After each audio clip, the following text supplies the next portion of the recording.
Welcome back to the Loud Sound Epicenter podcast. It's been quite a couple of hours today. I did not expect the course of events to change my schedule, but as things are right now, it looks like I am.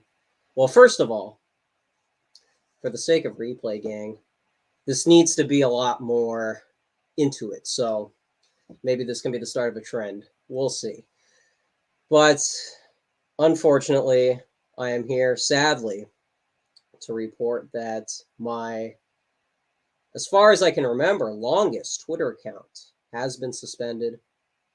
And I have some theories as to why. We talk about political theory on the show sometimes, but I don't really need to get too descriptive about what I may think have happened. But I think for the sake of this show, it's important to start the new year with some interesting news. And I know I kind of did another hiatus again, which is what the second or excuse me, last or second to last show I think was. So yeah, sorry about that. But I think for the January time of year, it is a little unconventional. So apologies for that. A lot of stuff's happened so far. Not my little stint notwithstanding, but there's a couple of things I'd like to get into. We'll see where the show goes. Doesn't have to be a late night one, but yeah, it's just I know we talk about all the time how people get banned, anons. I've been doing some research this week. I've been trying to make sense of pre-social media internet culture. So newgrounds.com, Tom Fulp, who's the creator of it, early 4chan, even some of the anonymous hacktivism.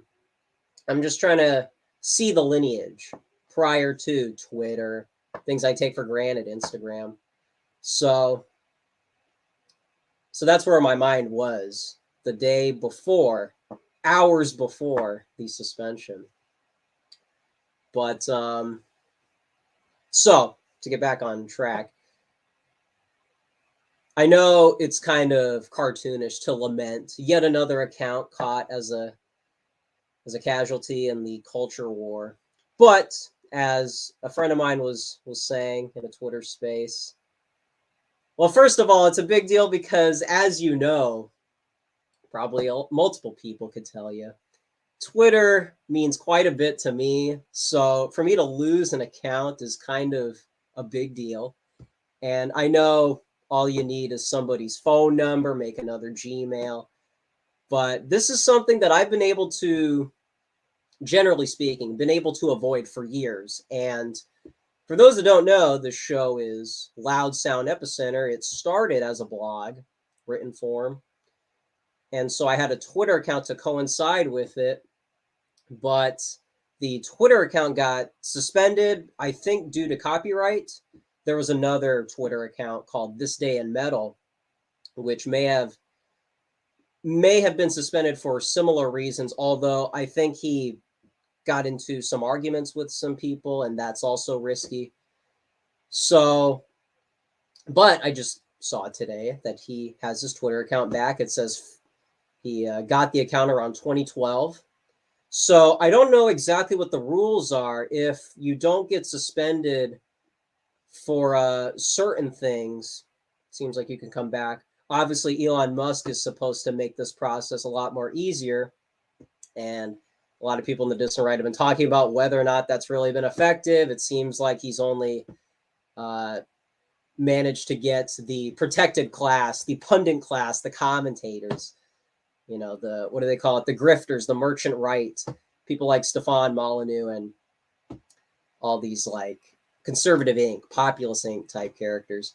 So, of course, they're going to frame themselves as victims. Meanwhile, people like people like ourselves on our side of Twitter are the real victims of the censorship.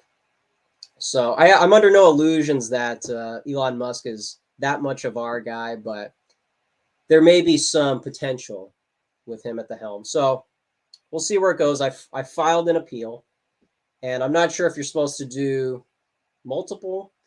I also want this show to be some communication with you guys if I'm not doing everything I possibly can. If you guys could help out as well. Some of you in chat, I imagine, were part of the follower list. So I'd like us all to reunite on Twitter, which is my not home away from home, but my home within home. So it's nice to hibernate in my room, and I imagine my parents are hearing all these voices coming from screens. When my dad met Thomas in Tennessee last year, he said it's surreal.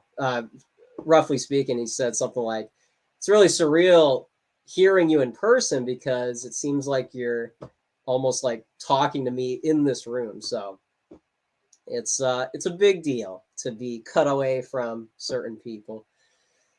So maybe I'll get the account, maybe not. But for me, it's a big deal that I lost this account because, and maybe this can be a little bit of a struggle session for those that know, this, I wouldn't have imagined it to come to this, because I'm sure you guys see people like Charlemagne, people, I don't know, bass guitarists, people we know will go into like quote tweets or comments and say something that's obviously breaking the terms of service, and then they'll get axed.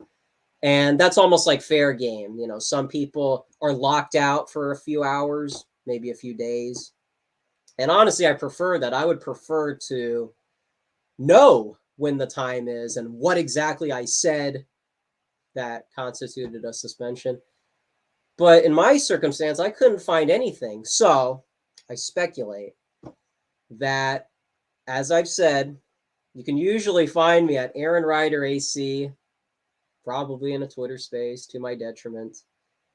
And I was in a Twitter space around this time. Yeah, around this time, give or take an hour or so. And I was talking with some people. Some disagreements were had. And yes, some things were said that I don't think technically violate the terms of service. Not even anything that crazy, but maybe instead of being 100% cordial, I said something like, you know, you guys have never been on the internet before. You guys are, you know, effectively like clowns. And I was a little more antagonistic than I like to be generally. So, but I mean, even then, I mean, a lot of these Twitter spaces are like debates. They're like a town square or a town hall, rather. And so, yeah, like it did get hostile, but, you know, I don't think it was really as bad as you guys would expect, especially if you guys have been following the show. I don't really get into a lot of dog fights. I'm kind of a spectator on the sidelines. So I guess last night, I will admit, it was exceptional. I was kind of that Wolfpack mentality of like making fun of people with a bunch of people in the peanut gallery contributing. So it was like that, I will admit. I'm not going to pretend I was like 100% friendly. But all things considered, I would not expect that kind of a space to result in my suspension. Because I think what happened was certain people who we were sparring with, I think it wasn't enough that we got into a shouting match late into the night. I think they managed to, I don't even know what the process would be, but I'd imagine there's a way to suspend somebody on after things like that. So it's funny, I was looking at my direct messages, because I can still go into my account and look at the last messages before I got banned. And it says like there is no message after there's no external message after 6:26 a.m. And so that's like the cutoff. And it makes me wonder if around that time, that was about like 4-ish, give or take 4-ish hours after the Twitter space ended. And it's funny because I fell asleep listening to the Twitter space because it was like a 5-hour Twitter space. It like a well, I don't know if I really say this on the show, but like multiple people were coming in and out, and some people were very hostile, other people took it in a different direction. So to me, it was like CBGBs, like we say, hodgepodge. But I think,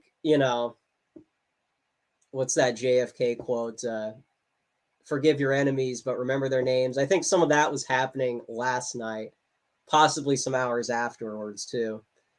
So I guess that morning was my last few moments of time on the app on that account. So it's too bad. I've had that account since high school. I remember being in that room right next door to mine. I remember that morning, I think I had decided I'm going to make this account. It's going to be political.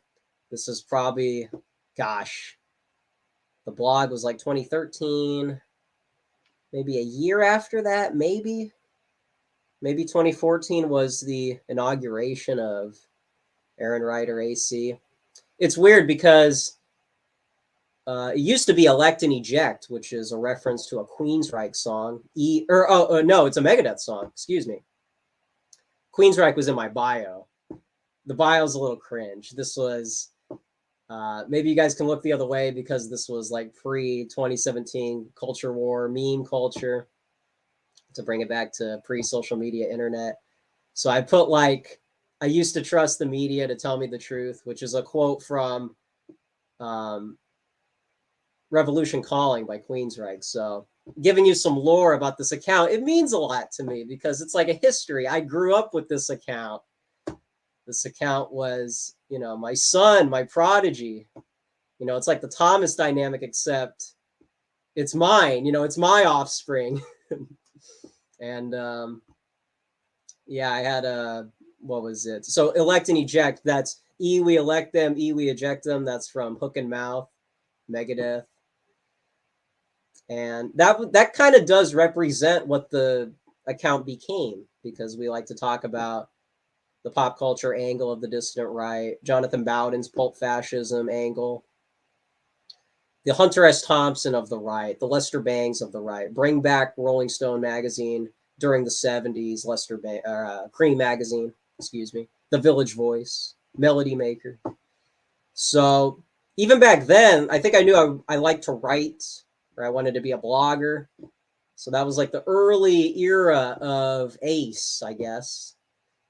And what's funny? I thought last year there was a moment where I thought I was going to get banned, and I frantically screenshotted some of my favorites. So I'm actually not too disappointed that I lost like some of my moments from last year. It's too bad that as of right now, like some of those tweets can't be accessed. If you did a Twitter search, you wouldn't see mine. You would just see like comments responding. So that's a little too bad, but maybe we'll get it back. And yeah, I mean, that account, man, I was in high school, didn't know anything about, I mean, I was watching like Paul Watson and Alex Jones, and Alex Jones was on Twitter. I remember he was feuding with Candace Owens, and I thought Milo was funny. And that was pre-Twitter Space era of that account. And so I guess when I say I'm in a Twitter space now, it's a little dangerous. I might as well say I'm entering the Roman Colosseum, because you never know who's going to make it out.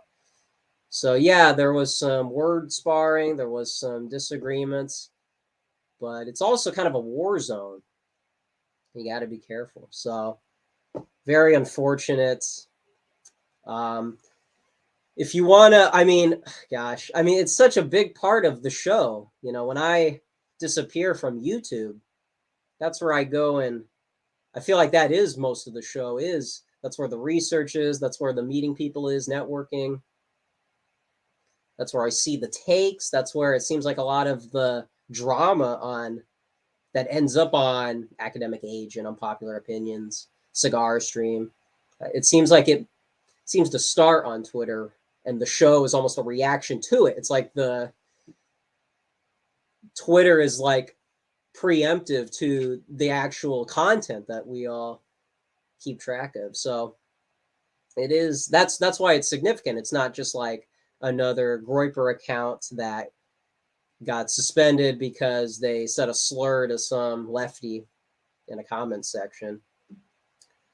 It was my big mouth that seemed to do it this time. So hey, it's a learning lesson. Be careful, and I guess trying to like convince people, and if someone's just not biting, you just gotta leave it be, because if you go that extra mile, you could be in risky territory. So it's a lesson learned. Maybe some of that jovial youth energy is a risk. And this is like the drawback of the Zoomer. This is the lack of experience. A Boomer could have helped me prevent myself from walking into this mess. So something to be said there. Maybe the Boomers could have had some help there. Maybe this Gen Z shilling has its limitations. So that was my day today. Me and my dad trying to figure out. Well, he was pretty confident at what it was. There's a lot of characters that have been cozying up to a lot of our people on our side of Twitter. And by the way, I want to do a live shout out to Mr. Paul Allen. Paul Allen has done me a great deal of love, and I'd like to return the favor, because what is happening to my... Oh. I'd like to tell him about it.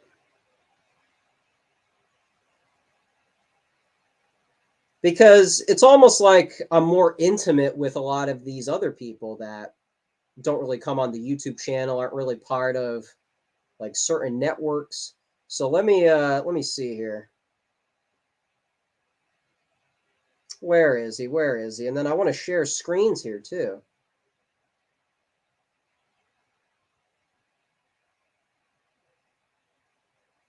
All righty. How long have we been going for? Oh my goodness. And then I want to get to what you guys are saying.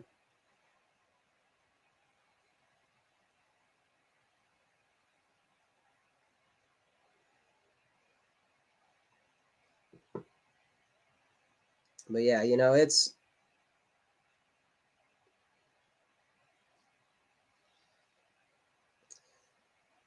it's tough out there. A lot of people don't understand what could happen and what may happen to some people. So oh gosh. All right. So it is. Oh, whoa, oh, we got an Italian in chat. Hey, well, here, I'll message you privately again. I don't want, as I am in character, I don't want to accelerate drama because of since that's not really my thing. But yeah, I'll reach out. I think you know where to find me. T. Well, okay. You know what? Let's get into that. T. You got a question there. So here's the thing. Okay, can you guys hear me out? Heart to heart, man to man, Zoomer to Zoomer, maybe Zoomer to millennial or older. Here's the thing. Okay, this is kind of on topic with all the spaces. The spaces, yes, some of them get hostile. There's rating involved. There's looking for a hashtag that's going to provoke people, and then people come in and it turns into a big drama fest. Yes, that's a very easy way to get banned. But I feel like what I was doing was kind of similar to what a lot of good faith actors do, which is you go into a space and there's a feud. Maybe there's a feud between different factions of the right. And I ask questions. Why do you think people from this faction would disagree with you? What kind of perspectives are limiting people's amicability with each other? Things like that. And then, if people jump in and start swearing, then it's like, okay, it's very easy to kind of drop the friendly veneer and then just kind of join in on the dog pile. But and so it's a personal out of character moment. But anyways, so there's spaces like that. There's spaces that are more amicable than others. However, as far as the person you were mentioned, I think what is it, Geo and Prude call the hairdo? Is that the nickname? The thing is about his spaces is a lot of people are involved, and a lot of good faith people are tuning in and asking questions. I mean, they sound good faith, and they're not all of them are dogpiling. And so, like when he has a space, it's very much like 2016, 2017 Twitter or 4chan, or it feels like the Wild West is back with a lot of those spaces. And he just recently had a religious debate with Xbox Live Republican. The spaces are recorded. You can find yours truly as trying to contribute as much as I can to those, because it's interesting. It's like a gig that rolls into town, and they're all recorded, so you can go back and you can listen. You can pick your moments. If you think some of the philosophy is a little too highbrow and pedantic, maybe you skip ahead and you get to the Q&A. I mean, the spaces are kind of interesting, and I know Joel Davis is kind of in that same headspace as of now, trying to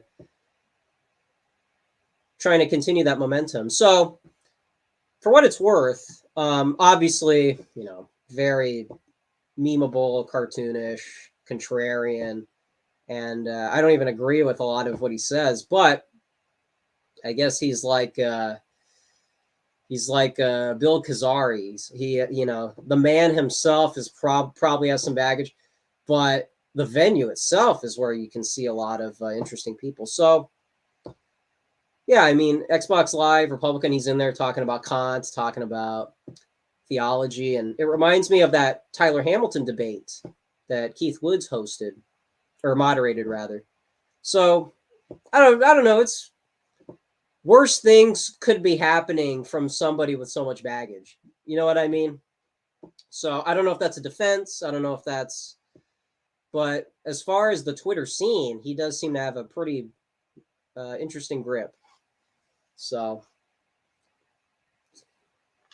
and I think his YouTube account is banned, so it's not like he's going to take that over there. Or I don't even know if he still has that anymore. I think he tried to revive it, and now it seems like the Twitter Spaces is his go-to, which is, there's kind of some overlap there with our faction, whatever that may be. So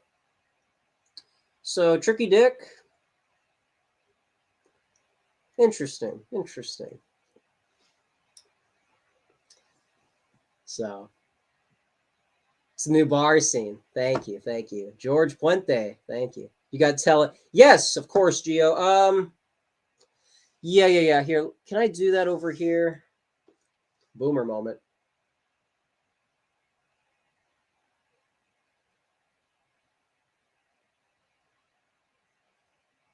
Yes, let me. Oh gosh, we got to do this thing again. All right, but yeah, Gio, I think we got quite a bit to talk about, all things considered.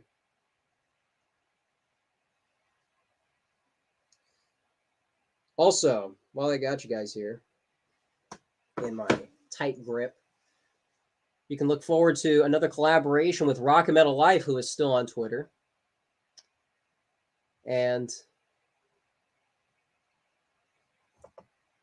me and my father will be, me and my dad will be collaborating pretty soon. So stay tuned for that. Some movie stuff. I don't want to get too specific, but I think you got, where is my, oh, I have so many tabs open. So another father-son collaboration in the works. There is the Telegram. I don't know if you guys can click on that. Maybe that's not efficient. Marshall Forward, very That's I feel like that's almost the question for a lot of people. Yeah, they've helped me out quite a bit, quite a bit. So yeah, of course that goes hand in hand with a lot of the Zoomer defending. That's a lot of the college stuff we've talked about, a lot of the momentum we've had with friends, meeting people, getting to understand the dissident right. So it's all part of like the spider web, you know. But obviously, some people cluster towards the older side, the intellectual side, what have yous. But yeah, I feel like everybody has their role. I remember Keith Woods said when he was with Joel IRL, they did a stream and he addressed it as "Let a thousand flowers bloom," and whoever makes it makes it. You know what I mean? It's kind of like just sending people out into the wild and who can build the best house. That kind of a thing. Videodrome, maybe. We still got to gosh, me and my dad were supposed to do a horror review with Thomas. That still hasn't been done yet. I know Thomas TV is going to launch. He said within days, last I heard. So looks like we're going to be getting some kind of like the old Glory Club content. Some Thomas TV. Because okay, gotcha. Yeah, when I tried to follow Thomas on Twitter, it said like the settings were a certain way. I don't know if like him existing on Twitter is enough to trigger the algorithm, but it's kind of an interesting thing because obviously Thomas is on Twitter.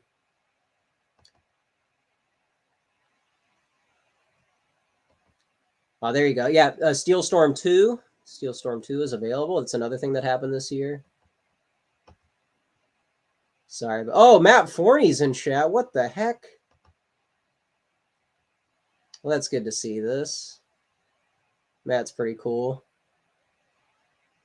I wandered into one of his streams one time. I don't think it was live. Maybe it was live, but I wandered in one of his streams and he's like, he's reciting some erotic poetry, and I was like, what did I just stumble into over here?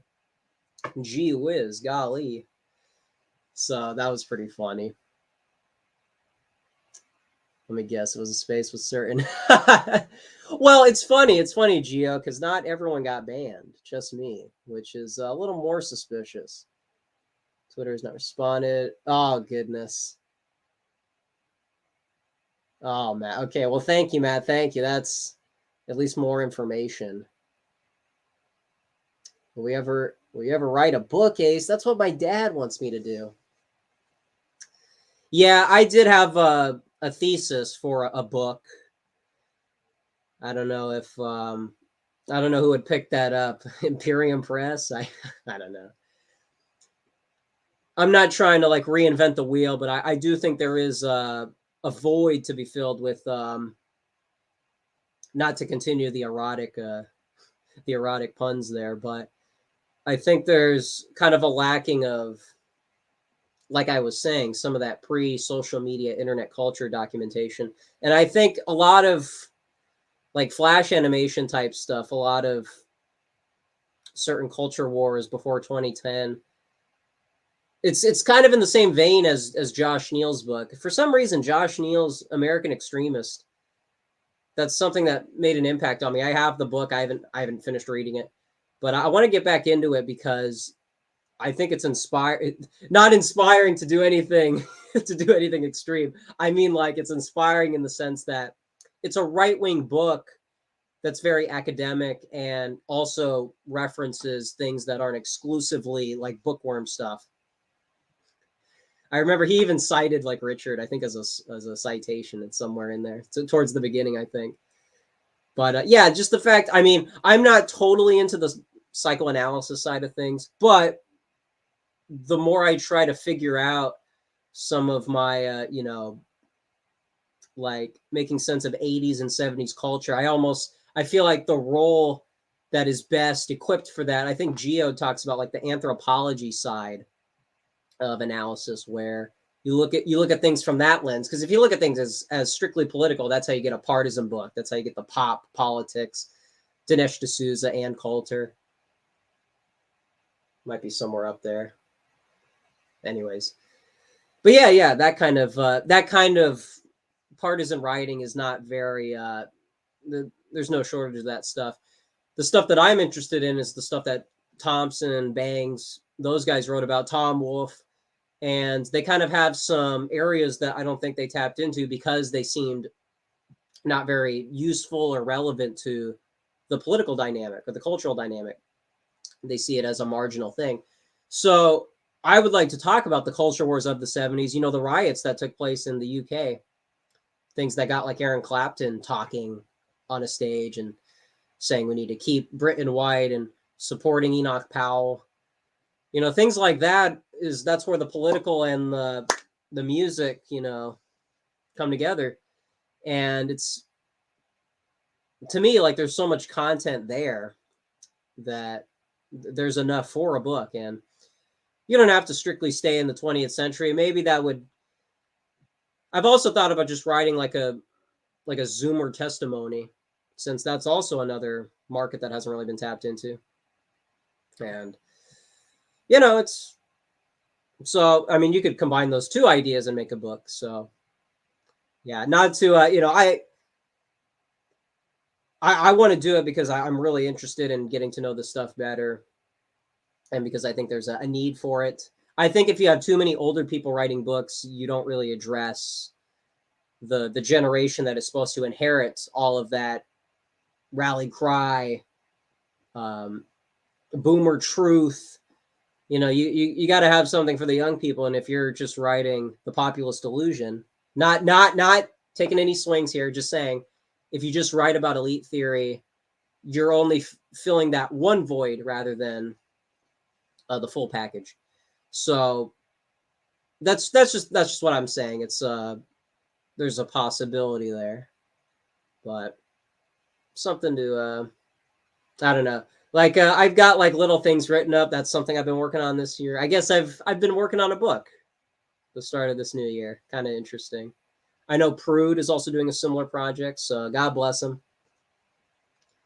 And gosh, been seeing a lot of movies too. Been seeing I saw All Quiet on the Western Front, the newest Netflix thing. Getting ready for the Academy Awards next month. Oh, also breaking news. Been talking to Mark and Benjamin. Is that the other guy's name? Right before I got banned, like less than 10 hours before I got banned, Mark from I Am 1776 reached out and said that he liked my. I sent a review of Damien Chazelle's new movie Babylon, and man, I can't talk about the movie here because I'm gonna be talking about it elsewhere with a close person. So I don't want to review it here, even though that's kind of dominated my thinking for the past few weeks. Or how many weeks has it been in this year? Like 3, past few days at least. And man, oh man, I saw Dalton saw it too. That was pretty cool. And that's the thing. That's kind of like my niche. A lot of people were probably revved up because it's like this Wolf of Wall Street type film. But like Wolf of Wall Street, if you're watching that as a jock, you're sort of missing a lot of the merits that I think might be there. So Babylon, very, very disappointed in some of the react to. I'm gonna get into a review here. So I'll hold off on that. I've been talking to Obese Goth, someone who's still on Twitter.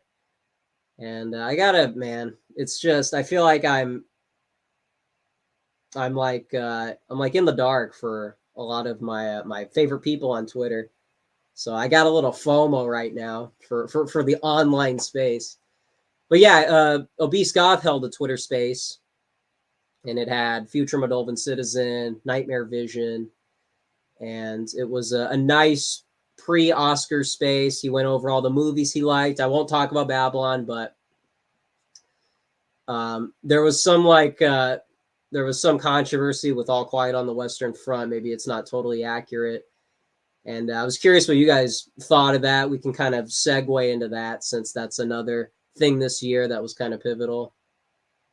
And then I watched, what else?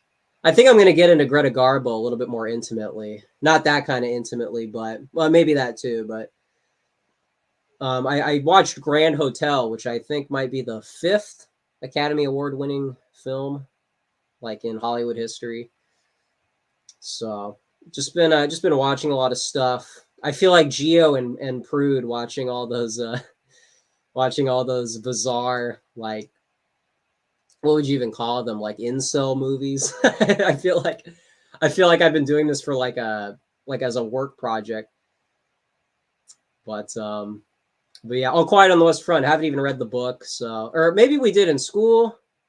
I don't remember. I was trying to remember some of the stuff we watched in school. I liked Swing Kids, even though that's a World War II, technically a paused movie, but I still have nice memories of that. And I watched that for the first time in a long time last year, and so it's almost like I'm still in that mindset with All Quiet. What else? Gosh, but yeah. I'll probably do like an Oscar review on this channel. I don't know. We'll see what happens. I know some other people are probably going to do similar stuff. Well, we'll see. I'm in your chat, Ace. I don't know how to DM you. Okay, let's figure that out now so that I don't embarrass myself. Storm of Steel. Oh, Barack Obama. And Chris in Floral Park. Yes. Okay, the troops have been rallied. Oh gosh, yeah. Hey, that'll be the day. I remember watching that in the living room, not on the TV. That would have been an experience. But yeah, I remember watching that on my laptop with my earbuds in. And yeah, Alex Lee Moyer. I met somebody in a Twitter space who claims that he smoked crack with her back before she became like well known.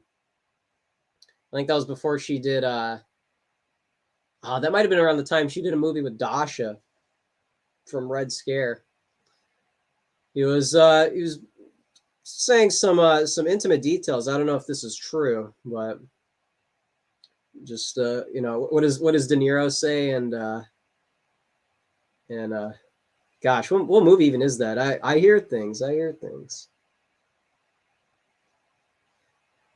Okay, Geo message. Here we go. Test. Tell me if we're all swagged out on Telegram now. Grok cracks me up. Yeah. Or I should say Grok, right? It's Grok.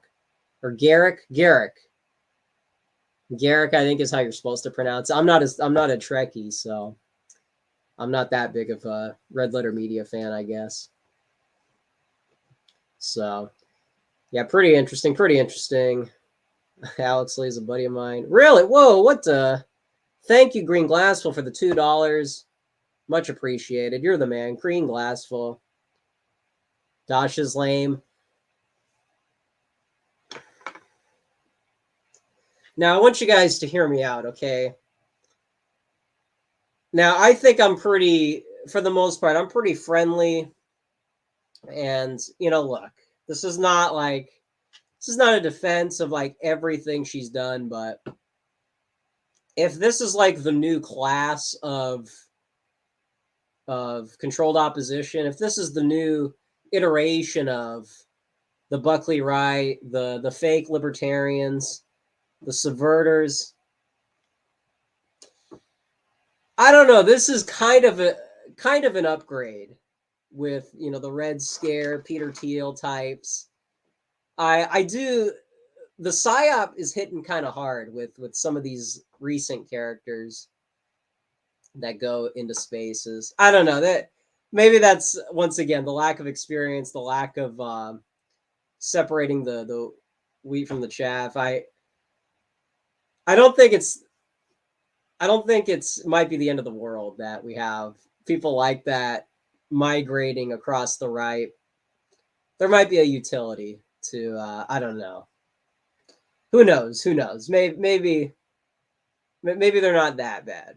But obviously it's not to say you should trust and you should put all your eggs in their basket.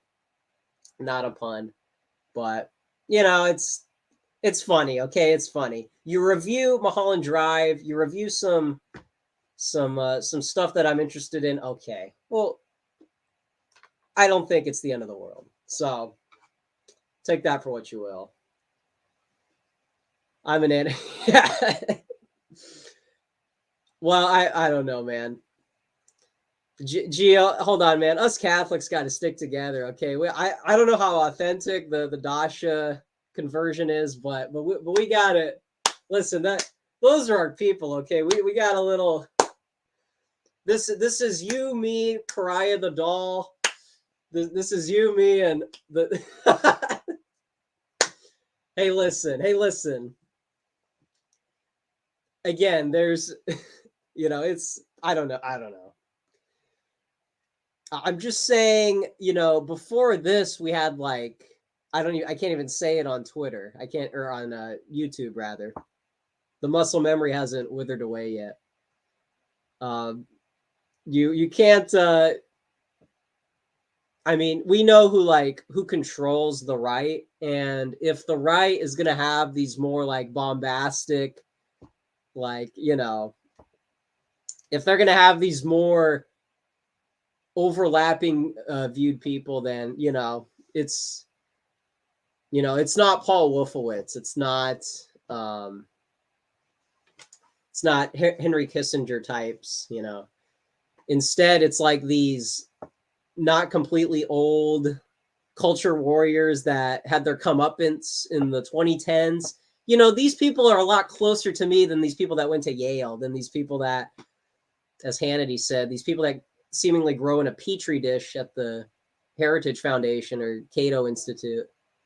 It's like, who would you rather have? Like a Zoomer who's like Yoram Hazony's son, who grew up listening to Soulja Boy and watched Bear in the Big Blue House, or no, Marshall Forward. Wait a second. George Puente. I'm saying, would you rather have somebody who is part of your same tribe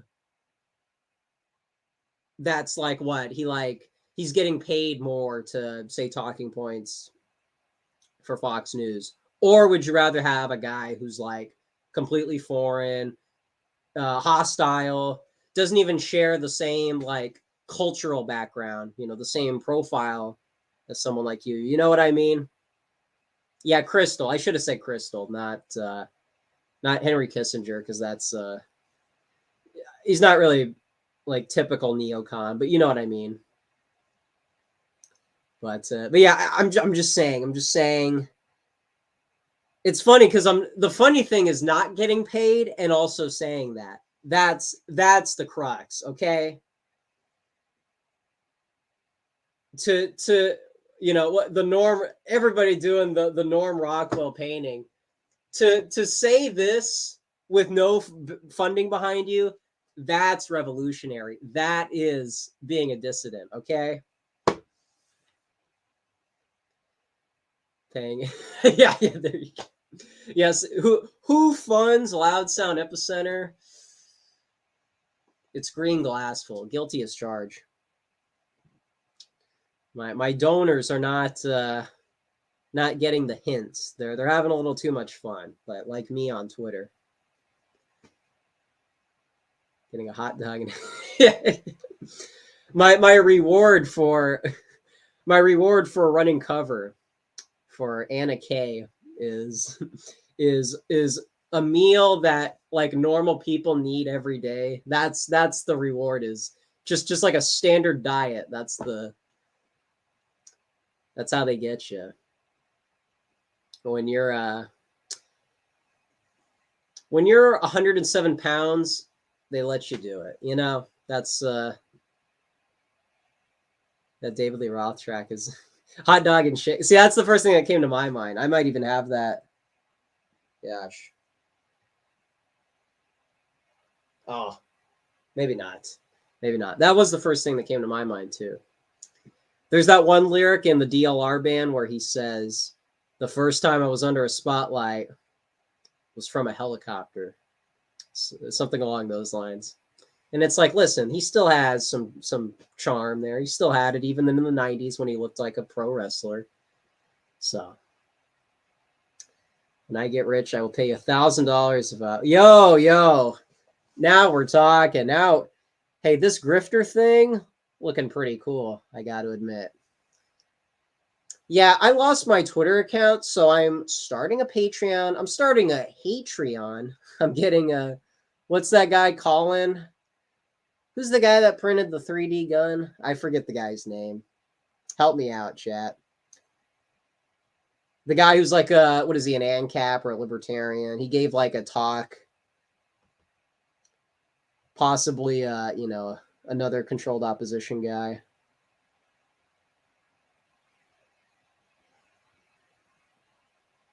Yeah. I forget. Cody, thank you, Cody. Thank you. Real ones in chat. Hatreon.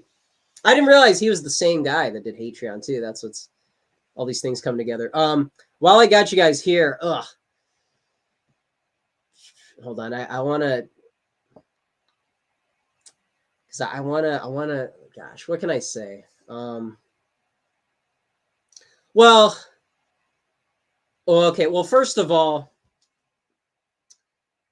I don't. This isn't really official yet, so but whatever. We'll see what happens in the next few months. But from what I've been told, there's going to be a conference in Vegas by Tricky Dick, and what does that mean? Why would he be doing that? So I don't know. Somebody was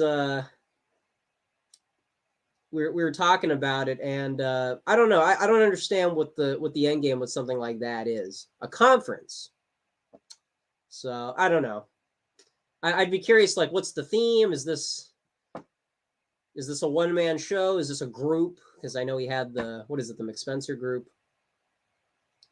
I don't know. I don't know who he has left in the James Bond cast of characters.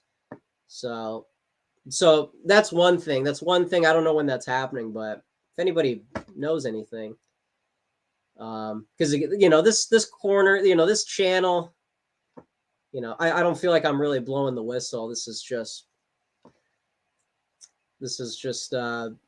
something that's going to happen, and it's probably going to get promoted. And so just know that you heard it here first if you haven't. But the other thing that is probably more serious and probably going to be more interesting. Well, actually, the former might be more interesting, honestly. But apparently, VDare. Oh gosh,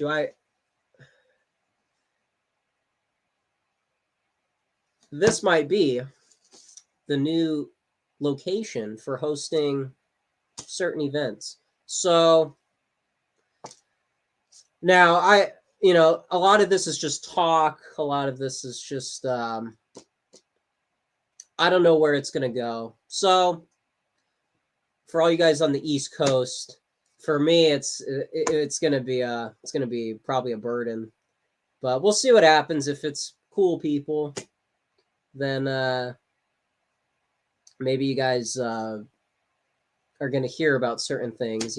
Since you guys are on the timeline, maybe you might want to keep an eye out for that stuff. The first white cat, yeah, it's the first. It's the first.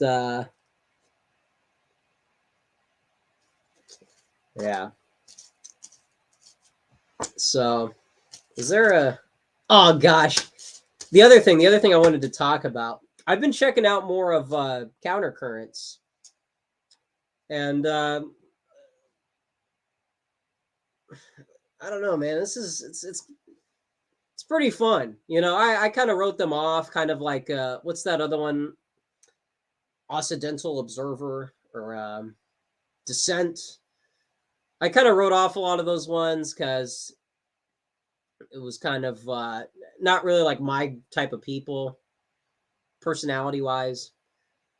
But see, that's the whole problem with the personality thing and the generational gap is even if you make a podcast that has a lot of political content that's interesting, people like me are still not really convinced to check it out. So with something like Countercurrents, I was checking out some of their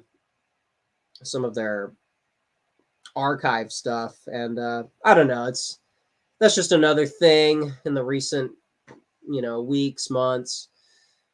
Just been reading a lot of that stuff. Not all by Greg, but just trying to like right? Because like I was really obsessed with Oon's review, and I haven't read them in a while. I probably should, but I want to get back into the swing of things. It just I haven't really like been consistent with the political sites. Not that you're like supposed to every day, but like it's been so long, and so I want to get back into it. And so as far as like reading, stuff like that, and there's another thing, but it's like way off topic.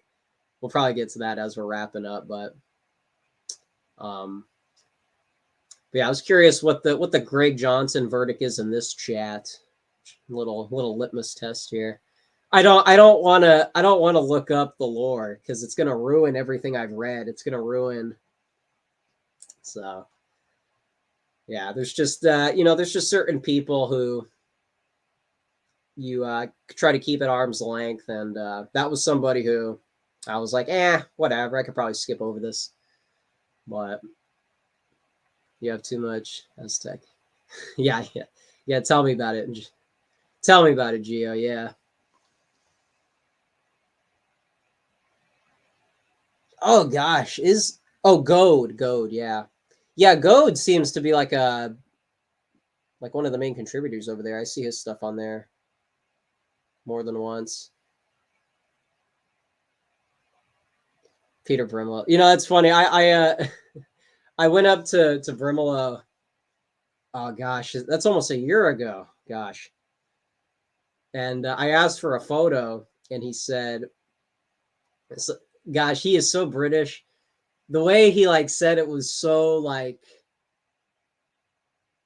I don't know, like elder statesman, like if that makes sense. He was just like, I'm so sorry to tell you this, but it has come to my attention that apparently there's a lot of concern over people getting caught in the background of photographs, and there's a policy that if people take photos, it could potentially be disreputable, and so I'm sorry to say, but very, very nice about it. But it was like he was telling me like a wall of text, and I was like, it sounded like he was red pilling me. It was almost like he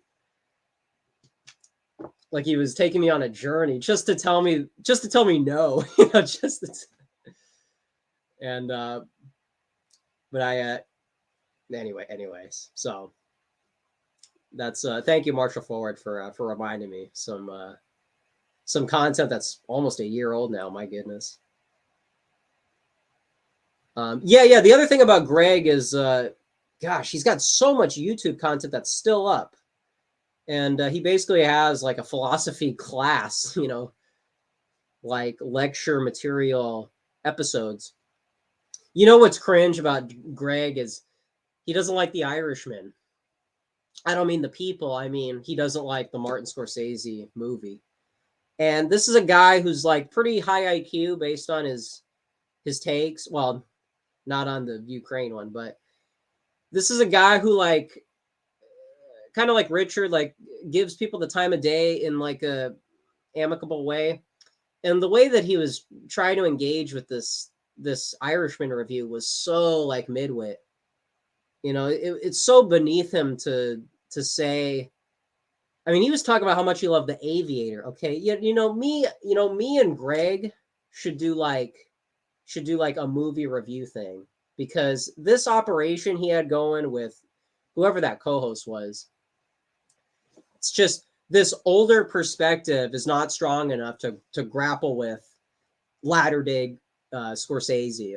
Okay, I mean this guy was supporting the most underrated Scorsese film in his catalog, The Aviator, and then he watches The Irishman and says, "These people are not interesting enough to have their own movie.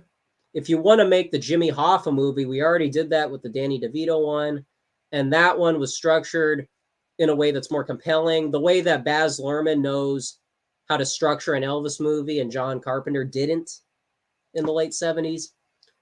And it's like clearly the guy has like an above average IQ, and then he's gonna sit there and slander this movie was boring. This movie was, get somebody else, get like DiCaprio to play Frank, and it's just like, dude, don't you see what they're doing there? I don't know. It was because Greg, like probably over 2 years ago, around there, I was reading his David Lynch reviews, and that really galvanized me. I got to be honest. Okay, what kind of normalized Lynch for me to not see it as just this weird movie was he would kind of explain it the way that Morgarath talks about movies. And I found that Morgarath wrote like a review of one of Greg's things and said, or maybe it was like the Countercurrent site itself. He said, I wouldn't be here without Greg's contributions, that kind of thing. And so I kind of have a similar arc with that. And so for him to just bash, and it's like it's the swan song of Scorsese, it's not like the people that are bashing Babylon and say, well, relative to First Man and La La Land, this one just doesn't hold up. He's saying like this movie isn't like strong enough on its own, and it's like you need some interception to wake these people up from their ancient slumber. This is not good content. Seeing two old guys talk about how they don't understand the old guy movie made by old guys celebrating the long arc of getting old. Nibbas in their 40s be like, what are they talking about? It's so anyways. Oh gosh. And then if the chat's gonna turn on me, now we're gonna now we're gonna start drama. If that's some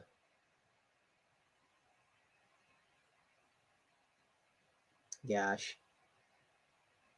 Always thought that the buddy. Well, that's like, oh gosh, another movie I saw was that. I think that was probably last year. I'm pretty sure it was last year. I saw the Alan Freed movie with Judd Nelson and the Twin Peaks broad. And, it's a very boomer format, but the story is interesting enough to keep your attention. But that kind of linear storytelling, just like the John Carpenter Elvis movie, where we're going to start when he was young, when he was getting bullied, and then when he did his first show, and then when he became successful, and now he's a celebrity, and now he's married. You don't do the story like that. You're supposed to jump around, and that's sort of like the modern approach. But I don't think it's modern in a negative sense to step out of the linear approach, because the modern thing is adapting. It's, to mention something I hinted at earlier, I watched the Great Gatsby for the first time this year. And yes, the one with Kurt Russell and Marshall Ford. Yeah, it's cool because it's Kurt Russell, but not much beyond that for the most part. But the Great Gatsby, as far as I know, I've never watched that start to finish, and so that's also Baz Luhrmann.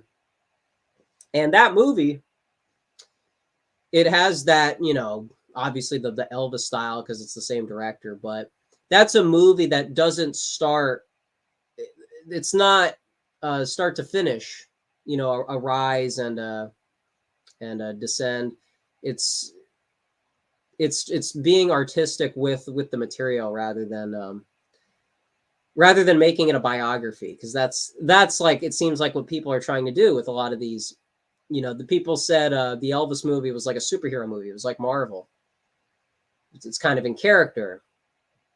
But if you treated it like a documentary, we're gonna have, Elvis goes to second grade and all these tangents that kind of distract you and keep your mind wandering. And I feel like the whole point of making a movie like a music video is to kind of like what David Lynch does, where he gives you these still images, like Wes Anderson gives you these like images that that aren't just like, you know what I'm saying? They're not just like storytelling. There's also something implicit in there. I'm kind of doing a mediocre job at explaining it, but it's just frustrating to watch some of those older movies. And I think that's why Zoomers don't really grapple with anything before the 60s. Obese Goth was going off about, most Zoomers probably haven't seen a black and white movie. They probably don't even understand how Hollywood came about. To them, they don't have like a memory past like the 90s. They don't have an interest in history. And I think the way you get interest is by adapting. So, not to defend like modernization or anything like that, but to even get the time of day from young people, you're gonna have to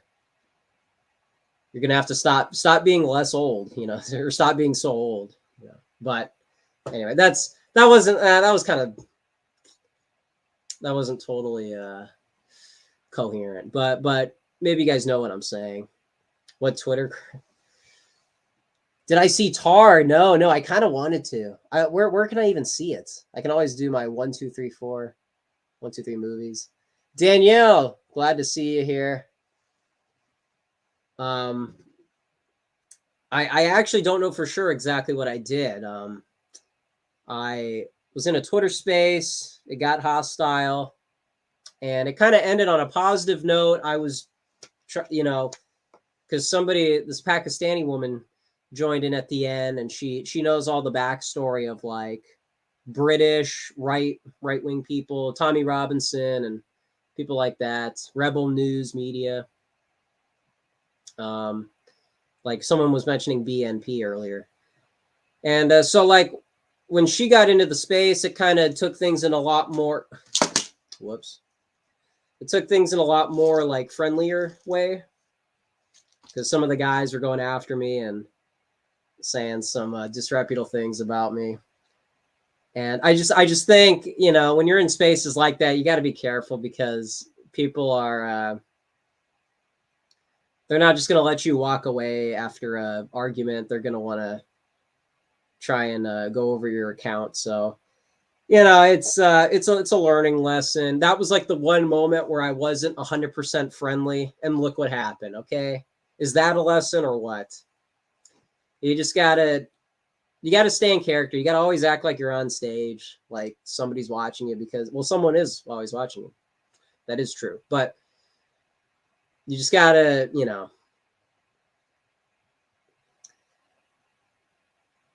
it's funny because I think like most people would probably say like, they weren't in the wrong and people should just get over it, and people got to expect blowback. But it's like I'd rather have my Twitter account. I'd rather, instead of like trying to like totally convince somebody, there might be more consequences to putting in that effort than if I just say, okay, clearly the women are really good at like sensing the escalation in a room. You know what I mean? Like David Lynch talks about, you can walk into a room and even if nobody says anything, that an argument just took place. You can feel it, which is, I think, one of the reasons you can kind of prove that God's real. In Tennessee, at the conference, my driver, my guy, the driver, he was explaining to this guy who was kind of skeptical about Christianity, and he said, imagine you're in the middle of the woods. There's nobody around you. It's dark. You get scared. Why are you scared? Let's say there's no animals. Let's say there's no like legitimate fear. Why are you so scared being in the dark by yourself? You feel something. You feel something immaterial, something you can't quite grasp mentally. And that's something that's kind of stuck with me. I hope that doesn't sound too too cliche, but you know, it's something to think about, you know, as far as like metaphysics and, you know, since people care so much about this like feeling and using that as like a philosophy, you know, then there is kind of a way to use that as as a as like a theological point. But anyways, not to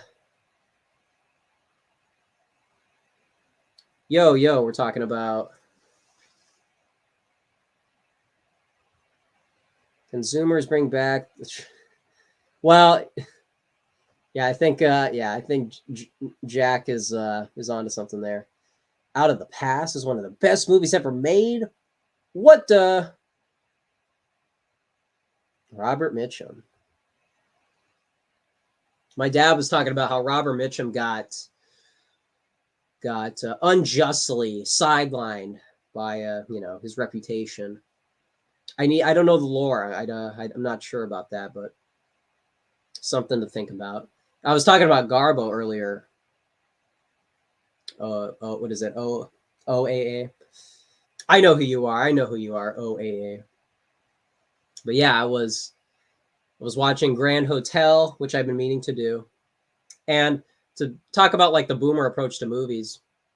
You know, it's kind of unfortunate that like a movie like that is probably very sensational to an older crowd, but to me it's a little underwhelming because it's so linear and a lot of the tension is in the latter half, and so you kind of gotta. But you know, it's interesting. It is educational to see stuff like that, and so Out of the Past might be one of my next movies to check out. Maybe I got to check out the Razor Fist. What is it? No Archives. It's been a while. It's been a while since I've done that. Mitch. Interesting. I did not know that. I did not. Mitchum heads. Are we feeling all right?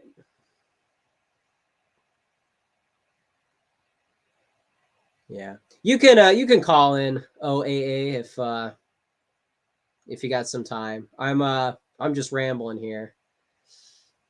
But up to you. Up to you. Open invitation. Did you see Razor Fist new low? Oh, no, I saw people were talking about it. No, I actually haven't watched it yet. Based off of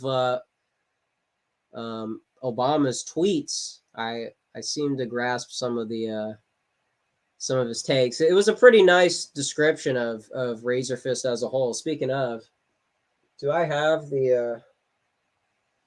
I don't know where my Ayn Rand book is, but pretty good description because I've also been going through some of the Pat Buchanan stuff. You know, his public address in 2000, and people in the Q&A are asking him about all these quotes, these politically incorrect quotes, and it's just like, man, things haven't changed in 23 years. But yeah, anyways, yeah, contrasting Razor Fist who should embody the, you know, middle American radical that Sam Francis talks about. But the reason why he likes Trump is less from a reactionary perspective and more from a Barry Goldwater one, something. So he is kind of like he's like an Arizona nationalist. He's kind of staying true to his heritage rather than the philosophical consistency. You know what I mean? So there is something admirable about that. Like, I don't think you can talk Razor Fist out of his positions because he is regional. So there is something to that. Oh, on Discord. Yo, look who it is, the man himself. Hey, thank you, Brandon, for $9.99. Sorry to hear.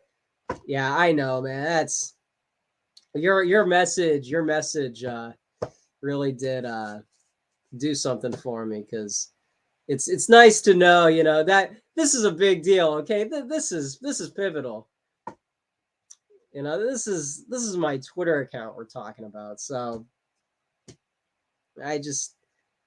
I know people get banned left and right. People have an account that lasts a week, but it's like, this was an account I had since high school, and I'm not the type of guy that goes into sparring matches. So for this to land on me, it's just, it makes me a little more sore than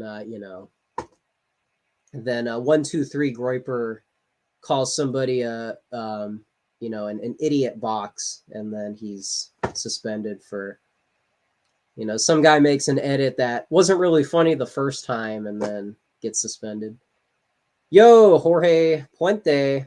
Hey, thank you so much. Thank you for stopping by. Appreciate you being here. Love you, Jorge. Jorge's been like my top guy for like 3 straight streams. So what a guy. Oh yeah, let me gosh, am I gonna be able to, well, here. Geo, hold that note. Giving me some live updates on the show. Are we gonna be able to do this?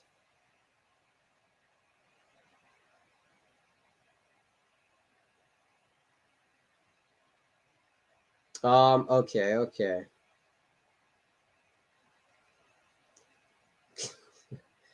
There's somebody on Discord who is has a very unoptical profile picture. That's people should not be doing.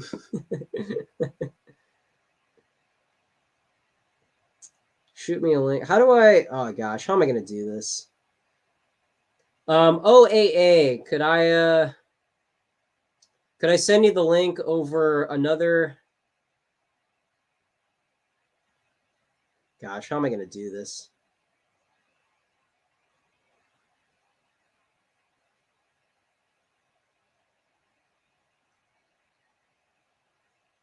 Man. Oh, okay. Go to what is it? Go to your DMs on Twitter. That's how we'll do this. Okay, how do I boomer moment? Okay. Don't worry, folks. I'll have some help here. Yeah, you got it. OAA. Maybe link it and tell. Yeah, put the. That might be kind of fun.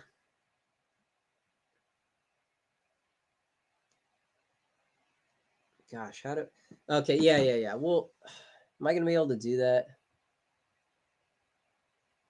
Okay, yeah. Okay. Sorry about the delay. So, we got an invite here. Thank you, Jack. Appreciate you.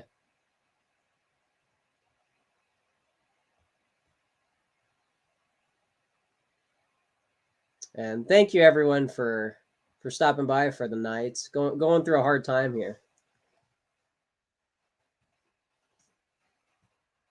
Alrighty. Now it's a party. So yeah. So Brandon, since you stopped by, gonna be doing a collab video with my dad. That's coming up. But first we should watch La La Land, because I don't think I've watched it all the way through, and then we'll get into the review that we're planning on. And then what else? Thomas TV is gonna launch. He says within days. Here, let me. So some things that are being lined up. Also, Jack or not Jack Burden, American Populist. We just we did content a couple days ago about the John Birch Society.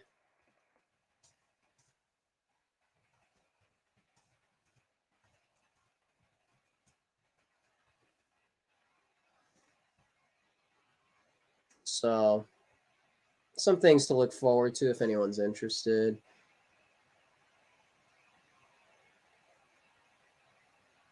Twitler. I don't know if I've heard that before. Hey, thank you, Egon. Egon Kuber, is that correct? I don't want to mispronounce. But yeah, John Birch Society, it's just one of those things that a lot of people haven't done like a dissident right perspective on. It's usually like reserved for lefties using it to bash. Okay. All right. Well, forget about OAA. Forget about this. Let's get another. Let's get another account.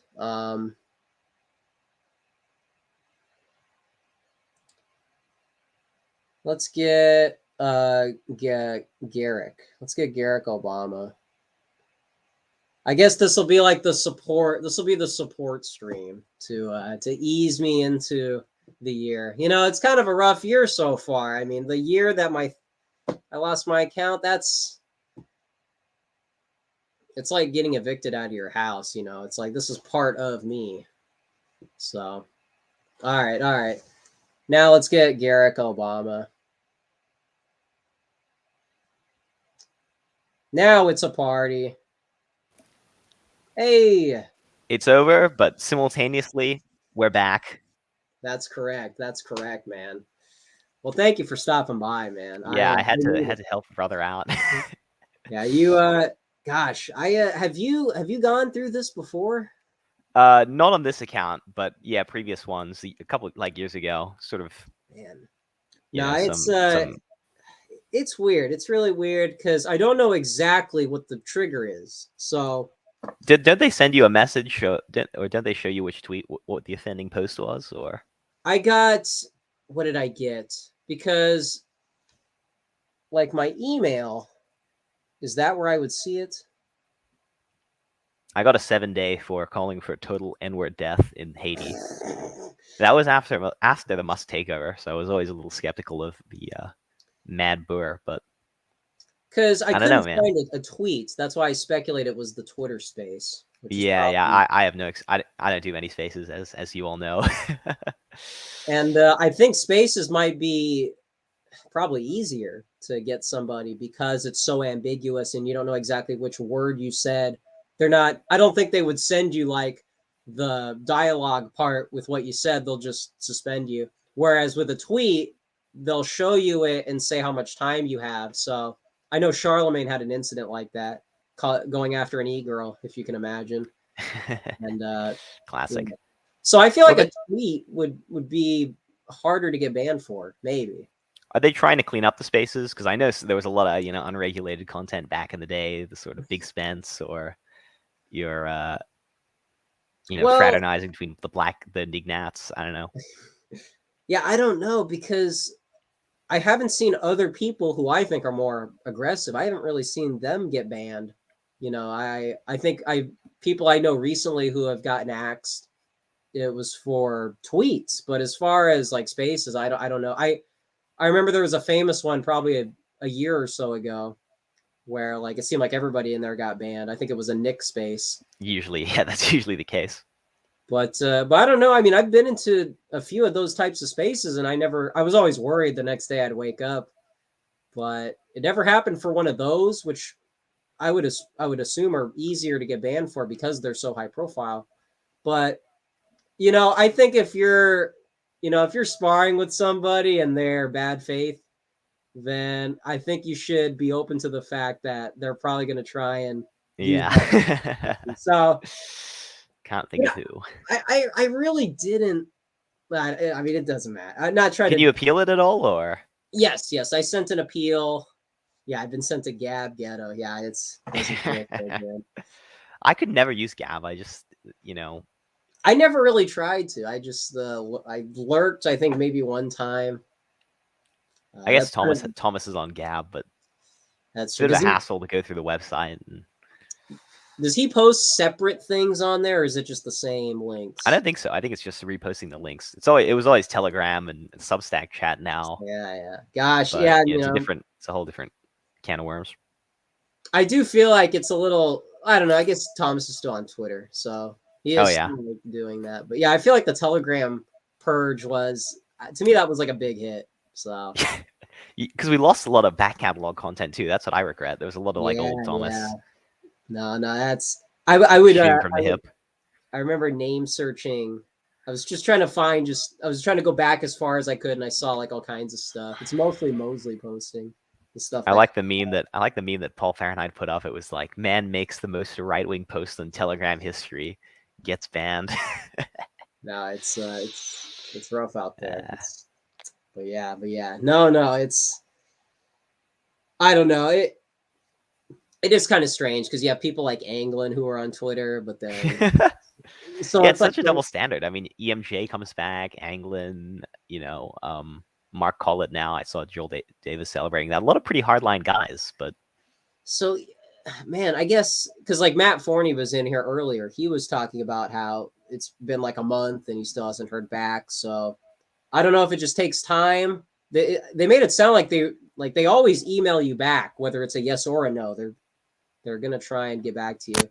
You know, I'm under no illusions. It's not like this is a very equal process, but you know, I would expect some type of communication, even if it is negative.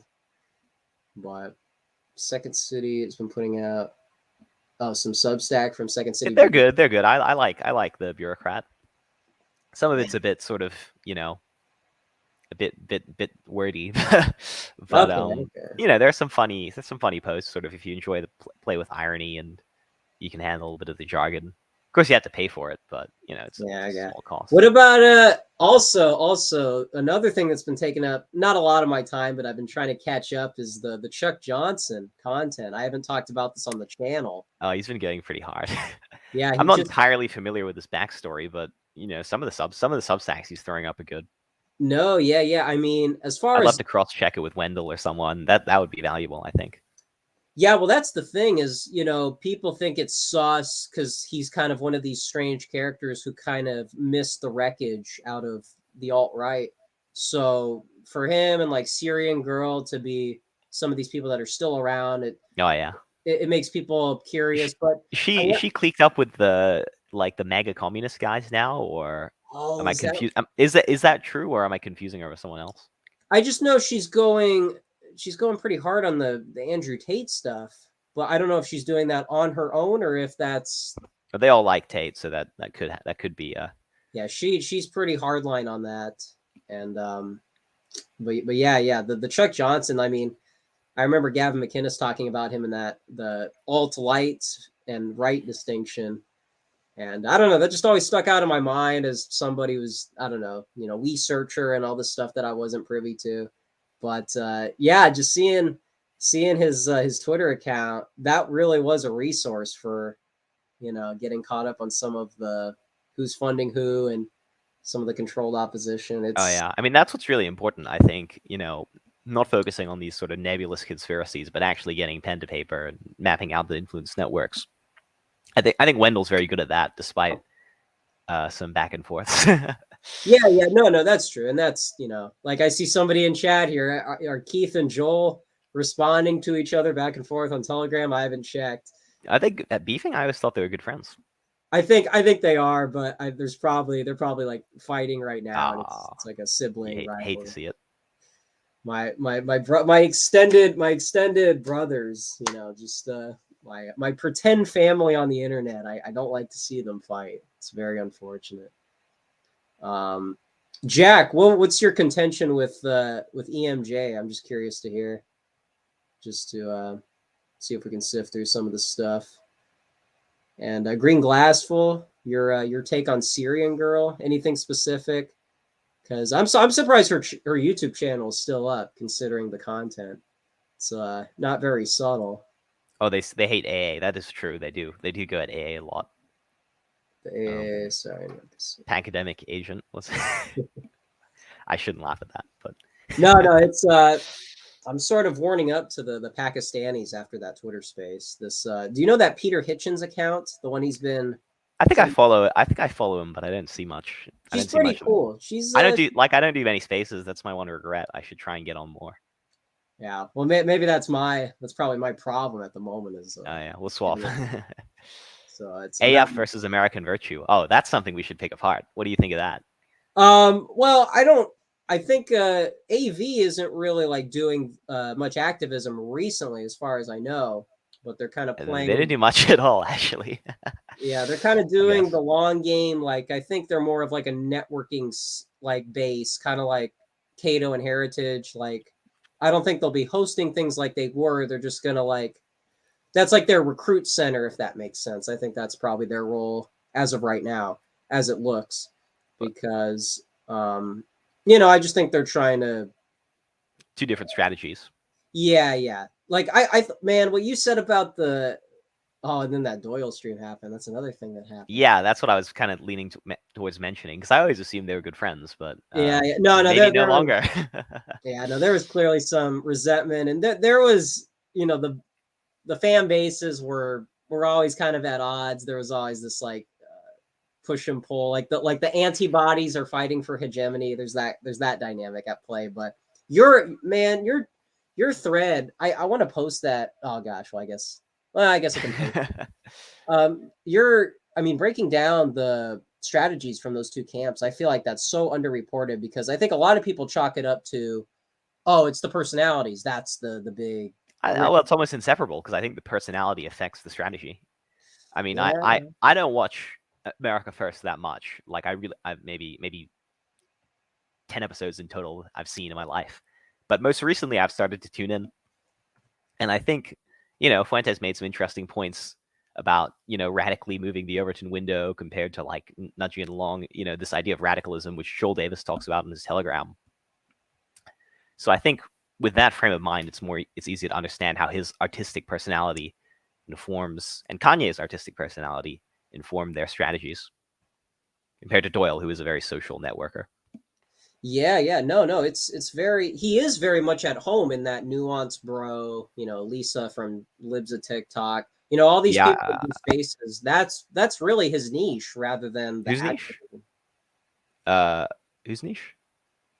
That's Doyle's niche. Is yeah. I mean, not being like a revolutionary on the front lines, more so like I was thinking about something that could easily be said. I hesitate to even say it because it is kind of it's a nice gotcha, but it's almost like the lesson that Doyle takes from Buchanan's Culture Wars is the Reform Party nomination didn't work. So why would we try and replicate that? That's true. And so if people, and it's funny because I think Doyle, he kind of fumbled when he said like Buchanan was never bad optics, and as we both know, it's one of the most explicit. That's literally why we don't see him, much anymore. But anyway, and he defended a certain rally in Virginia in 2022. So something to be said. It's not like it was just because of that book after MSNBC canned him. It was also even more recently. But yeah, he's an interesting figure. But what was I gonna say? But yeah. Like if we're trying to like respect the Buchanan legacy, then I guess some of the AF people are kind of favoring the, trying to get rid of the 92 and 96 eras of Buchanan, where he tried to assimilate into the GOP and are more favored towards the 2000s Reform Party, Pat Show, all this Ross. Well, I think that's the fundamental distinction within the contradiction in Buchanan's career. If you study his life, is basically that he's torn between, do I fall in line with the GOP to protect my socially conservative goals, or do I just blow up the system? And generally speaking, you do see in every election he does end up backing George Bush. He does end up, because he cares about abortion and getting judges on the court, which is sort of Doyle's point that you should support a guy like Trump to win elections and actually put people on the court, that kind of thing. And there are wins from that. You do overturn Roe v. Wade, but in the broad, bigger picture, it is correct that the country has generally shifted left in a globalist direction despite Buchanan's efforts. But Buchanan is very loyal to his boss. I mean, you see that when you read his Nixon memoirs. He's just constantly defending people who aren't entirely his people ideologically, but that's the contradiction with Buchanan. He's right. a loyalist. I don't. Yeah, that's true. That is true, and that's a lesson I think a lot of people don't walk away with, and so that's why I think your thread is valuable, among other things. But I don't know if you heard because I see you jump into some of the spaces briefly, so I don't know if this was one of those, but I remember Wendell was talking about how kind of the red pill with Nixon is his lack of conservatism. And well, that was the whole point of Buchanan's book, is that he sort of chickened out, and he had the opportunity to combine with the Wallace voters and have a conservative presidency. There's like a pithy one-liner about how he heeded the words of a terrified liberal academic. So that is true, and I think Wendell has good takes on Nixon. I was making my way through the first part of his marathon stream, and I thought it was quite useful. But we should definitely pick apart Buchanan and definitely pick apart Nixon some other and third one, pick apart Razorfist some other time. Oh yeah, in longer form. No, for sure. I mean, there's plenty of content, and a lot of it is, it's part of what got me here. Probably you too. I mean, for sure. Oh, definitely. I mean, it's a gateway just as much as the alt-light and 4chan and all these things that probably seem like just miscellaneous interests. But yeah, people like him. I mean, the Sargon gateway and I don't know, just stuff like that looks funny looking back. It has its role. It's like that's Doyle's argument for Ben Shapiro, even in a weird way. You need people like that to ease you down the slippery slope. But that's a very complicated argument, and we need to unpack it in longer form. Yeah. No, it's so all over the place. So it's like you said, even someone like Buchanan sounds like a hypocrite with his career. So, not to defend people who become turncoats, but yeah, I feel like there's a lot of blood sports over individual political identities that change. But, if you look at like the grand scheme of things, there's a lot of, there's a wider scope of history that, it's probably just an educational problem. People don't know exactly what they're defending. So, yeah, no, you're right. There's all kinds. Until next time, man, because we got to answer the Razorfist question. That's right. We could block out a couple hours, make our way through the Kiwi Farms thread. Oh man, yeah. A certain girlfriend or something like that. Yeah. Well, you've got a lot to say about that. But anyway, work on that some other time. Work on that later this week. Thank you. That's my goal. That's my goal. No, that'll be a good time. Well, thank you, man. Are you? Right. I'll probably duck out now. Awesome, man. Thank you, man. Always a pleasure. We're pressing F for one of the best ever posts. Losing Carlsbad, losing this. Maybe I'll be able to write more. No, it's stuff out there. Good luck, man. All right, see ya. Later. All right. Can it get much better than that? What else could be said? Jack knows the names. Hey, thank you, man. Hey, I got to give her credit. Helped me have some curiosity. Okay. That's the big thing. With the AV-AF divide is if people just stay in their lanes and they get involved in this thing and they make a bunch of friends, they feel like they have to hold on to those friends, even if they're not really that smart and they really don't know exactly what got them there. It's just they love the social aspect of what they're doing. And if you want to grow as a person and you want to get into better networks, I'm not saying like swap out your old friends for new ones because it's politically advantageous. I'm saying like, it takes a stronger person to recognize the limitations within, a classroom that you're in, or, that's not to make it a pride thing, but it's, you can't be Razorfist. You can't stay in this lane where, you're basically, I was watching Michael Alberto's video on Shoe on Head. That probably, there's probably not much good that can come after a sentence like that. But my point is there's just some of these commentators, the skeptic community and people like that, they're just stuck in a very specific window of time that already peaked. Skeptic community should have probably never happened. But a lot of these people, like Barack Obama said, they serve a function. There's a utility to having mainstream pundits galvanize people's curiosity, and then you take that curiosity and progress it. That's how you get history. That's how you get, you start with like what Spangler talks about with socialism, where he says, well, not specifically, but when he talks about how socialism, it's in and of itself, or I think it was Nietzsche who said that socialism is dead. It can only go downward. something else has to replace it or synthesize it to make a better version of itself. And then Spangler, describes that, I think, in a more politically theoretical way. But the idea that an ideology itself is the thing that people live for, I think that that's something that's always going to make people come up short. You need something else. You need a bigger group of people for a bigger cause. And if you're just like Razor Fist and you're loyal to Goldwater, Ayn Rand, I mean, maybe these people can help you figure out some stuff, but for that to be your hill to stay on,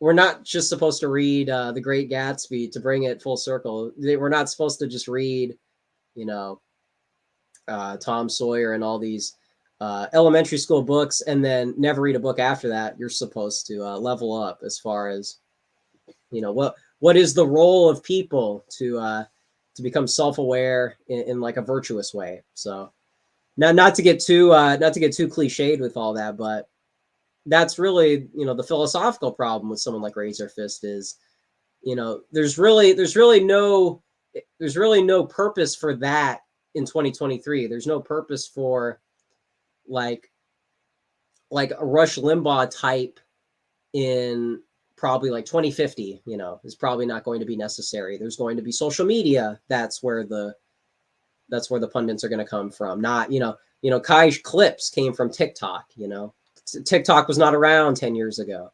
So these, like I said, just like what film was I critiquing? Elvis and the Alan Freed, all these people or all these directors that want to describe history in a very linear way, you're going to miss a lot of the things that people like, the cultural aspects, which is what this show is for. So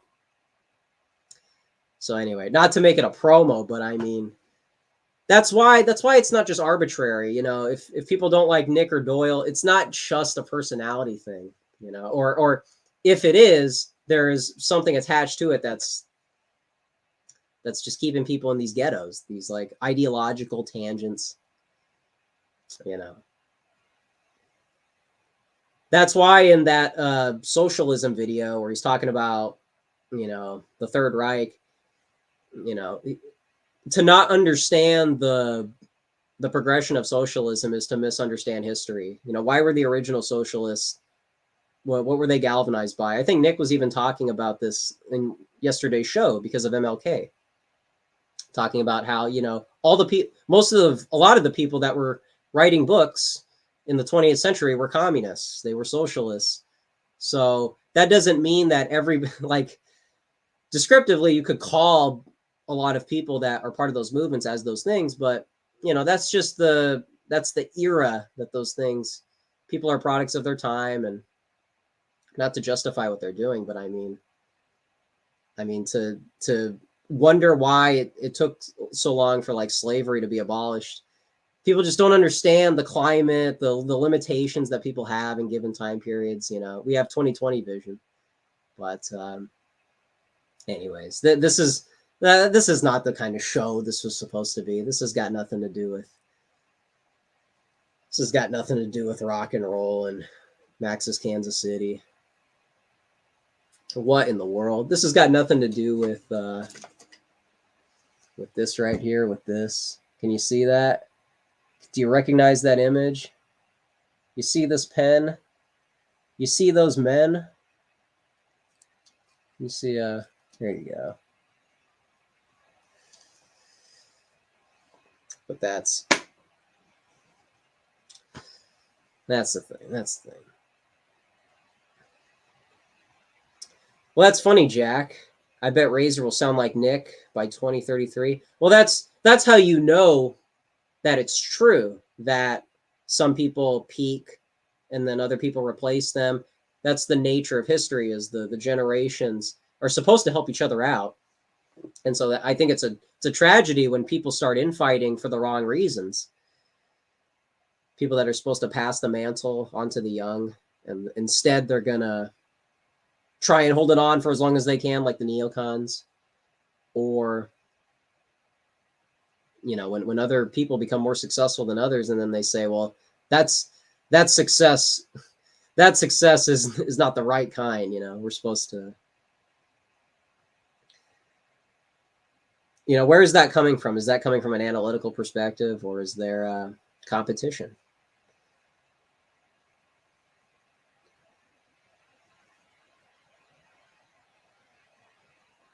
Oh yeah, the Thomas definition. What they mean by socialism. Oh, sorry. Green Glassful, I got you, man. Does Razor hate AF because ultimately nationalism is some sort of form of socialism? Oh my goodness. Well, Obama in that thread. Can I put that up? I think this thread might help answer your question better than I can, to be honest. But yeah, I mean, Razor did call himself, roughly speaking, right of right, and he thought that Buchanan's Death of the West was significant, but he's just got other convictions, you know. I think Obama said at one point, it's almost like he read the first chapter and dismissed everything else. And people do that with a lot of things. I mean, I feel like that's what Doyle did in that space where he talked about, yeah, I like Buchanan, but Buchanan never said anything about the ruling class. And it's like, okay, well, clearly you don't know or you're dismissing, you know, you're sort of a reductive take on Buchanan. I mean, yeah, you could say he capitulated, and I mean, for one of us to say what Buchanan should have done, this is a guy who had the best credentials that you could have in a political career, and it wasn't enough.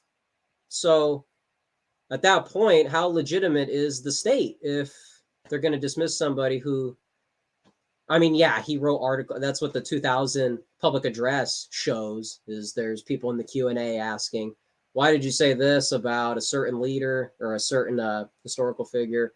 Why did you say this about women? And he answers them seriously and with substance. But I mean, at some point, you got to do the Trump model, which is, you know, disregard that stuff. Don't let that be the reason why you change your views, is because there's going to be critics. There's always going to be critics. That's not an argument that's strong enough to disassemble your views. And if it is, then that's kind of a character flaw, is it not?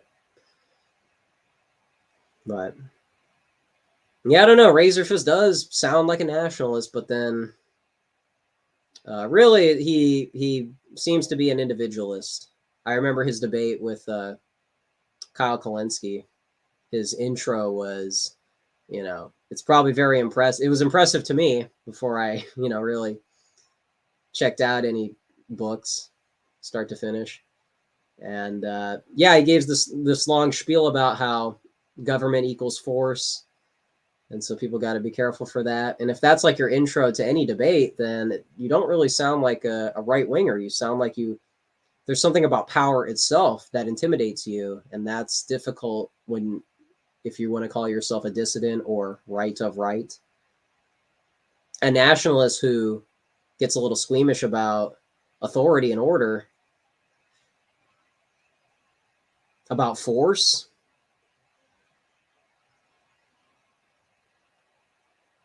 I mean, I was looking through some Thomas Hobbes quotes, and it's like, I mean, even a guy who's effectively an atheist, you know, but I don't know. I think Razorfist's upbringing is probably key, and like I said, the regionalism might play a part.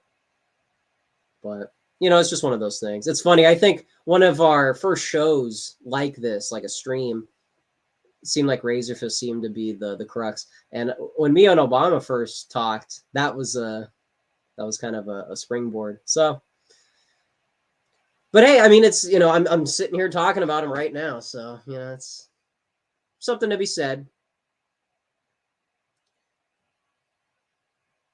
Like I said about Tricky Dick, you know, there's people like that are in one category, and then there's people like people who try and get my Twitter account banned, where these people just like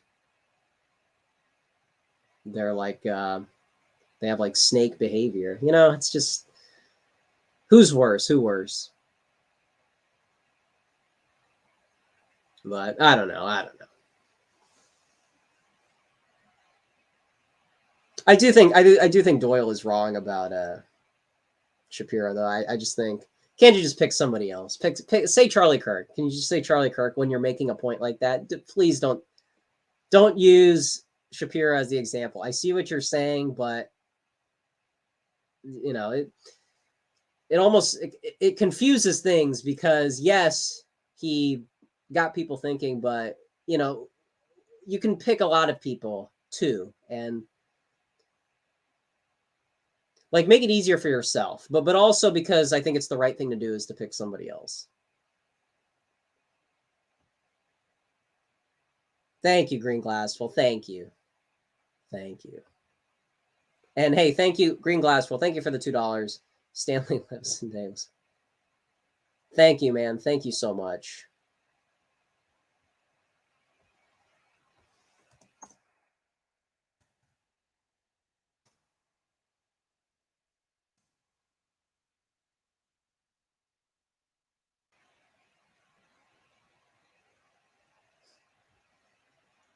Where's my...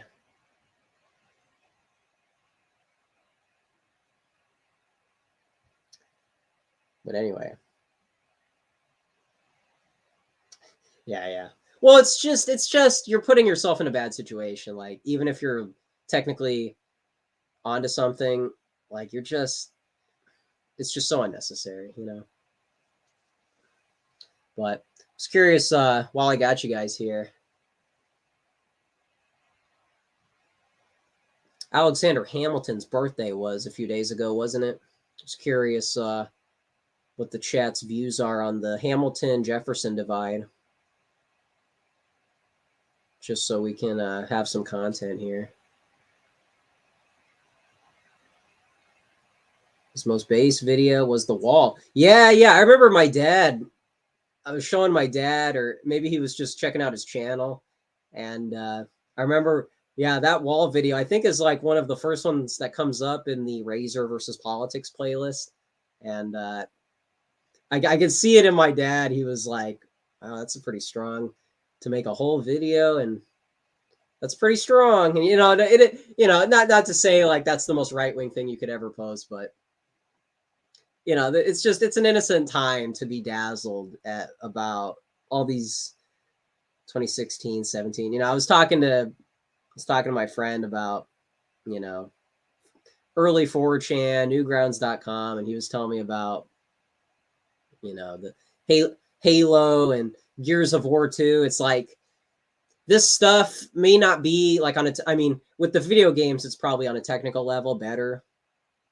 But, you know, do these games look like real life? Do they have flaws? Yes, but there's this attachment that the nostalgia value is something, and I think that's what Razor has with his political views. You know, so in that way, it can be detrimental to a person's palate.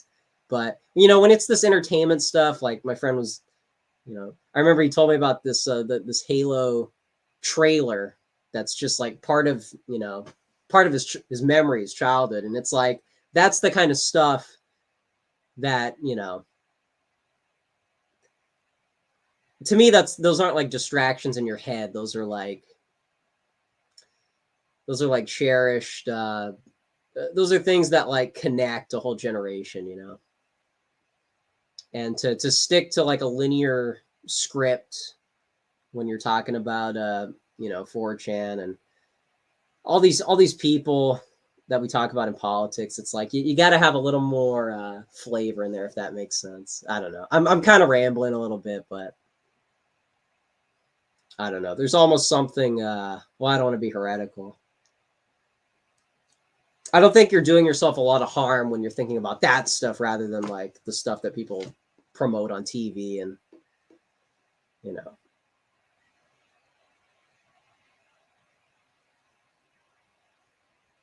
Yo, Brian E. Hey, thank you for stopping by. Hey, man. Well, thank you for saying howdy. Yeah, it's good to see. It's good to see some old friends in chat. My vacation's ending. Semester starts this week, so fair warning. But yeah. Who knows? Who knows?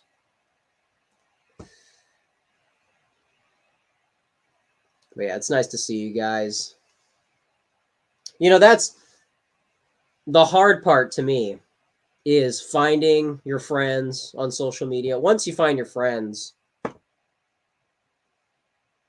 I feel like, I could probably find Brian or Vingel, Cody Browning. I'm just glad that, I know them on some level. To never know them, that would be the real tragedy. So I lost the Twitter account. I lost the engagement and the retweets and all that. That's not really what it's about. The fact that,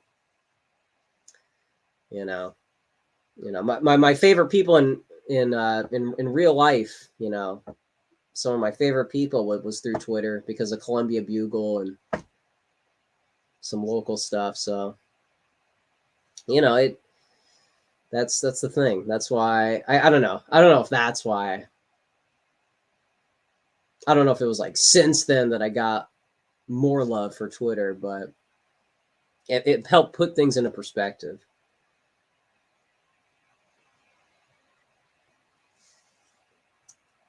But yeah, that's the thing. That's the thing, Like Jack Burton. Jack Burton has surpassed me in subscribers. Effectively a talk show is, out there bringing in numbers, but and also he's more consistent than me. He had that grind. So, God bless him that he managed to do that. But, the fact, I mean, it's what I wanted was to find you guys. What I wanted was who are the people that are curious enough, self-aware enough to stop by for a late night stream. I feel like you guys are some of the real winners.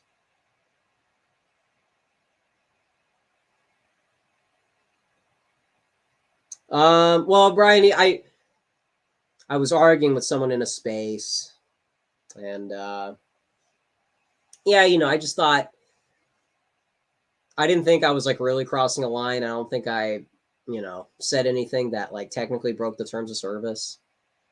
I don't think it was like very explicit. It was just like rowdy, it was just, like I was like at one point I was like, oh my gosh. I mean, I didn't literally say this, but it was like, have you guys ever been on the internet? This is what this is, it's and yeah, like that's confrontational. If you said that in real life, you're putting the other person on defense. And so in that regard, yeah, I was being aggressive, but I felt like I kept winding back and I kept saying, listen, I don't understand how you could possibly, call me all these names. And, I just, don't you see how like you're the one that's wrong? You're the one that's hostile. And he was just, no. This is what you do. This is how, you pretend to not get it, stuff like that, that kind of talk where people. So, but anyway, it's a learning experience. But yeah.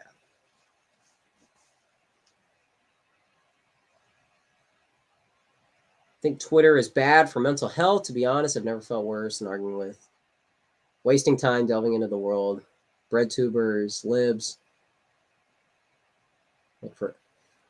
Yeah. I mean, yeah, it's the thing is, like, to me, it's insightful because the kind of engagement that's happening on Twitter is the same type you would see in a high school, for better and worse. But I like the fact that I'm seeing it on display because to me, it's educational. To me, it's giving me pointers for real life. And I'm seeing the dynamics and the patterns so that when I'm meeting somebody like that in real life, it's not my first rodeo. So, you're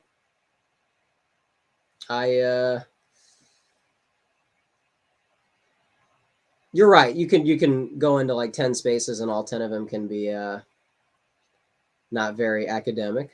But I feel like there's a human element to that, and there's a social dynamic that you can learn. Keep in mind. My poor no. Well, I don't know. How about with an A? With an A?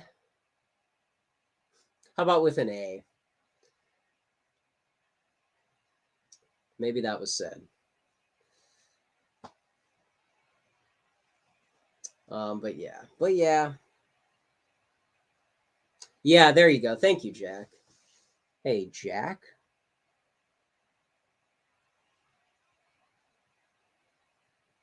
So let me see. What's the verdict? We got Jack and Double Dime. Jefferson was from an Anglo-Norman aristocratic Cavalier Southern culture, which was cast, like to an extent, but libertine for the upper class. Libertine relative to the time. Jefferson. Wow. So Jeffersonian model, but even then.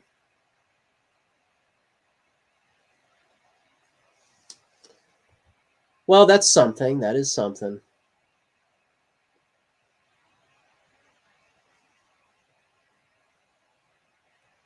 Did I miss anybody's? Yeah.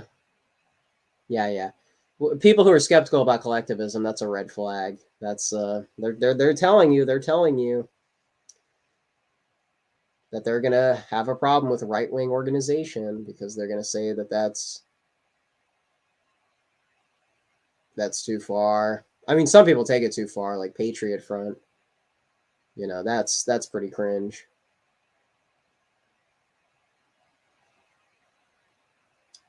But people, yeah, people who like just get scared whenever there's like a conference. It's like, okay, nobody. Don't have to get too squeamish about.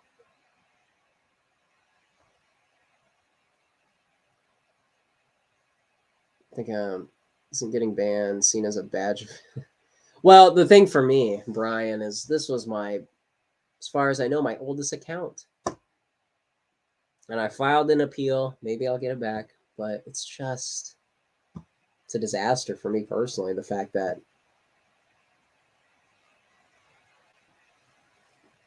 it's funny because my friend called me, and then I ended up in that space, and part of me wonders if I had just stayed on that call,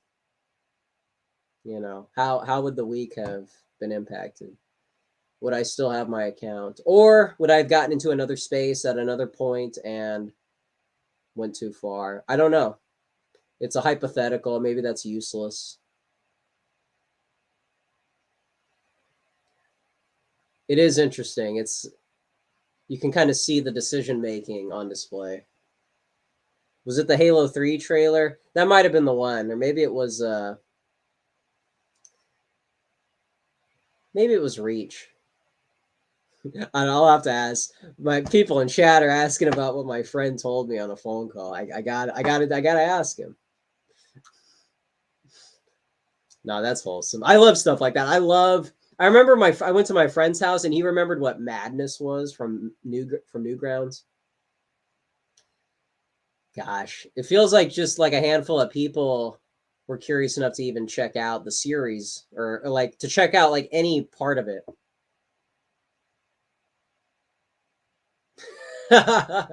Bass guitarist, the man. Yeah, bass guitarist had a lucky night avoiding the slings and arrows. Thank you. Thank you.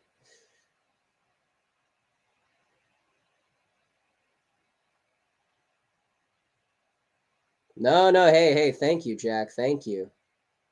Reminder. I know it looks like a wall of text, but that's something a few people probably need to read and remember.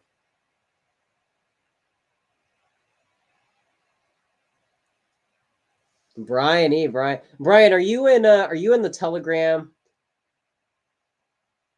I'm just in case.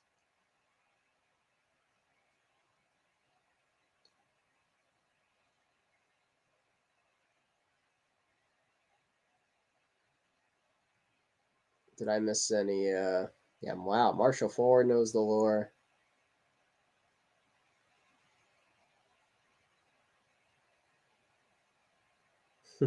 The free to choose lecture series. Yeah, I remember Nick. That always stuck with me. The fact that Nick basically exposed the IDW Daily Wire type stuff. It was all just Milton Friedman. It's all 70s neoconservatism.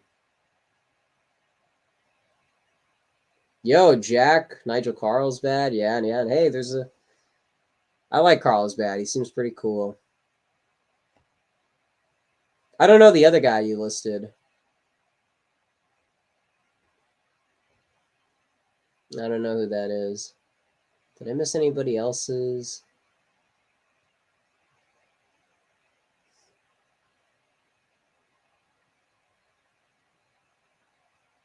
Yo, Green Glasswell. Hey, man. Thank you so much. Thank you for stopping by. I appreciate it, man. Thank you, Green Glasswell. Appreciate the donations. You guys don't really have to do that because I don't.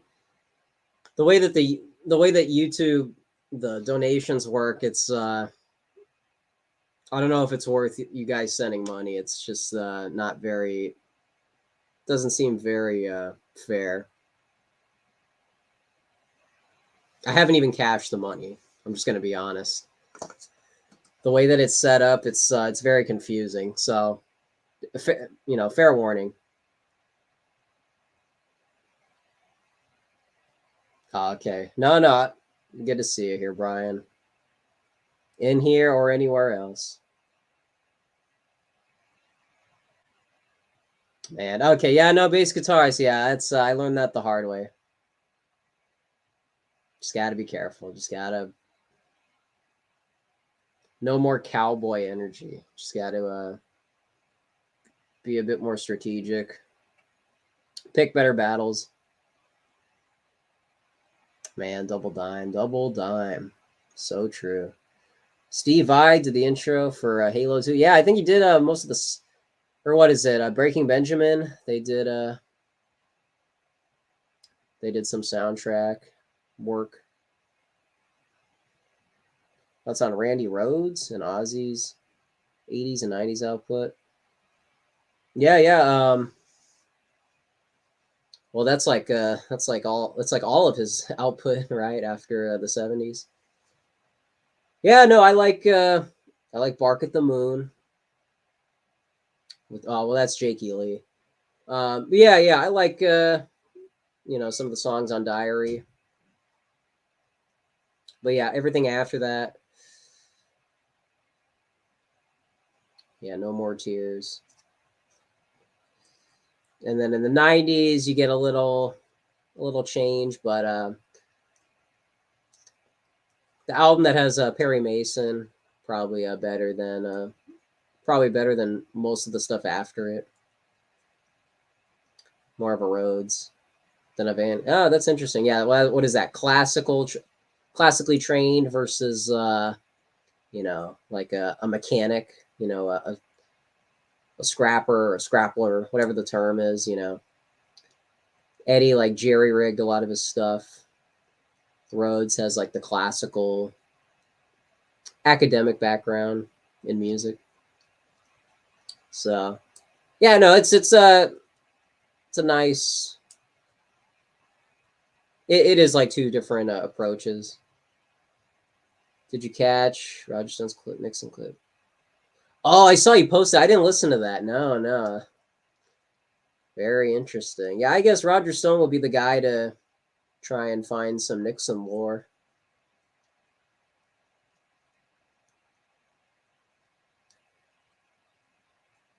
Oh man.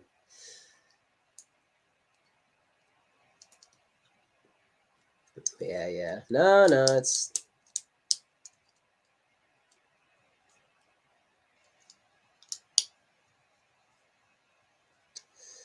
but yeah.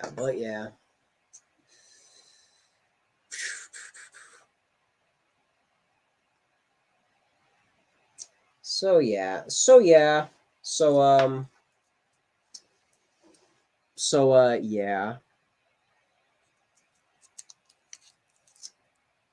So Hubba Bubba check.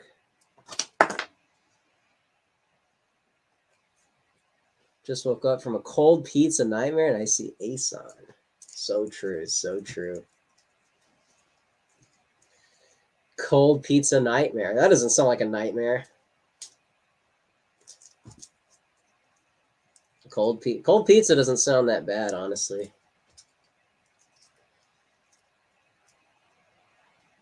I don't know. Any cold pizza supporters out there? Ugh, whoops.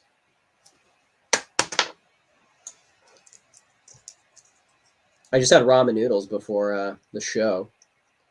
Ramen noodles. I didn't put any dressing on it though, if you guys don't mind. Ah. Shucks. Missed that last 2 streams, but I'll catch up the next stream.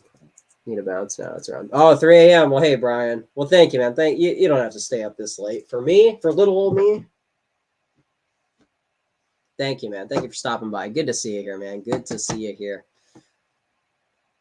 Appreciate you tuning in. Not the same. Dry ramen. No. I mean, like, there wasn't any like flavor on it. It was just plain ramen. Not like out of. I think I did that in elementary school. I would eat it out of the bag. Zoomer moment. Ugh. Or morning. Yeah, I guess good morning. Yeah. Record deepness, man. Record deepness. Good to see you in here, man.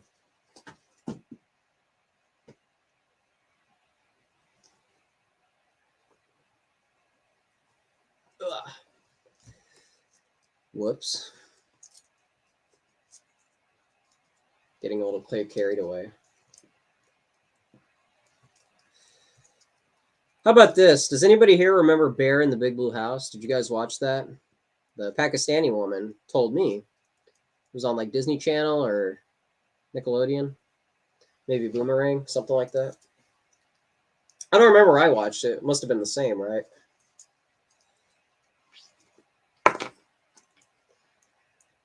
I don't know. I've had that song in my head, that theme song. Welcome from the small. What are the lyrics? What are the lyrics? Get Ed. Beef or chicken? I think it was chicken. But I don't think I put much chicken on it.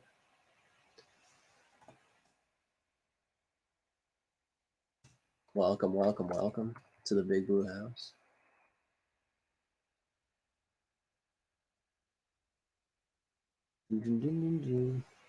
It's kind of like a jazz song. It's kind of like jazz because it changes tempo. Oh, come on. Welcome. Is it welcome? Oh, am I going to get ads? Hello from the small mouse. Howdy from the big bear. Here's where. Catch the moon at our house. Kitchen's here, bathroom's there. So true. Pillows full of fluff here. Whoop-de-doo. Man. Things to do, fun for you. And then you get the tempo change after with welcome. Ace, have you seen the new Avatar? No, I haven't. Ugh. I kind of want to. Maybe we should see that, man. Maybe we should see that. Just to do something. From the small mouse. Maybe we should do that. Because there's going to be, I think, enough things to... There's going to be enough interest just to watch it casually. But, yeah, that'd be fun. It makes me... I didn't even realize, as far as I remember, the original Avatar is also a climate change movie. But I think it was a little more subtle in that... A bit more subtle in that one. But it kind of makes me want to, out of curiosity, now name the things for you.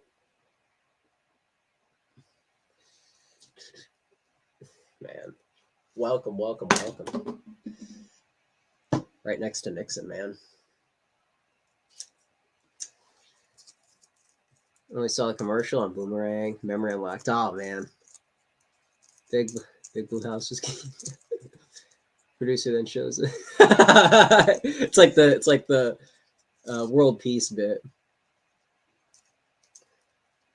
Welcome, welcome, welcome. That's pretty funny, Jack. Thank you. Yeah. Hello.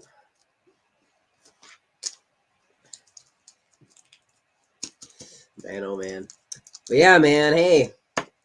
My big break. I am 1776. I know they're a Peter Thiel outfit. I know. There's probably some people on there that would leave me for dead in a backroom alley next to all the tire irons used as weapons. But you know what? There is some commentary. There's some commentary on there that's pretty interesting. There's an article on California by a guy, some Twitter user, and it might have been his first contribution to the site. And it's kind of interesting to hear him lay out, the decline. The California, the Golden State used to be a beacon of hope. Golden State pun. The gold rush, and it represented the nation as a whole, but then American decline, it also represents the nation as a whole, the decline. So, state of Nixon, Reagan, and Pete Wilson. And, he described it very well, pretty cool writer. And, I know that's part of the trick is they put stuff on there that you agree with, and then they slip in the hubba bubba. It's being exposed, man. Shedding its skin from the small mouse. But, I don't feel like I'm completely subverted by contributing a little movie review article. I'll try to give it to Greg, okay? Can I say that? Try to give it to Greg. Mr. Johnson. Mr. Johnson. It's me from Tennessee. We talked. Remember, we talked about Thompson and Tom Wolfe? And Thomas was there. 3 Toms. And he tells me, you know what he tells me? Should I read the email? Should I read the email that Greg sent me? Hey, listen, Greg. I read your reviews. I was impressed. Here you have a protege, okay? Step right in. And what does he tell me? So I says to him, and then I said, let me pull this up. I'm like at a bar. I'm telling this to like some random person. I'm stumbling off the stool. And then you're not going to believe this part. Beer spilled all over my leg. I'm knocking people's drinks. And then this, where is it? What did he say? I want to pass on this. The writing is rough and requires a lot of polishing. And I'm not sure the movie merits the effort. The movie doesn't merit. Damien Chazelle's latest contribution to the filmmaking world doesn't merit the effort. Thank you so much. Thanks so much for sharing this. Best regards, Greg Johnson.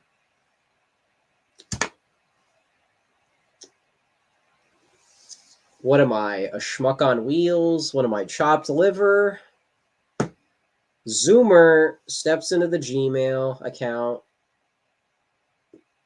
sends you a pretty dashing article, from my perspective. And the guy is going to treat me like a piece of hubba bubba, just sitting here, completely being neglected, never revealing its true potential, never revealing the green and red taste. What a shame. All right, Greg. Hey, listen, you do what you do. Hey, man. Fine. Dude, I'm like not mad or anything, all right? Dude. Dude, like why are you still talking about it? I've moved on. I've so whatever, man. Yeah, no, it's cool, man. No, I'm really busy too. What am I doing? I'm at home.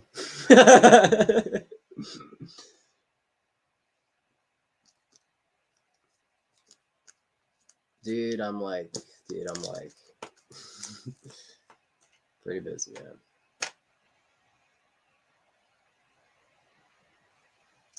That's pretty funny. Are you more of the opinion that the California dominance of the economy / culture is too big to topple, or will lose to the new Southern population boom? I don't know if the new Southern. Are you talking about the immigration boom or the is that the Southern boom?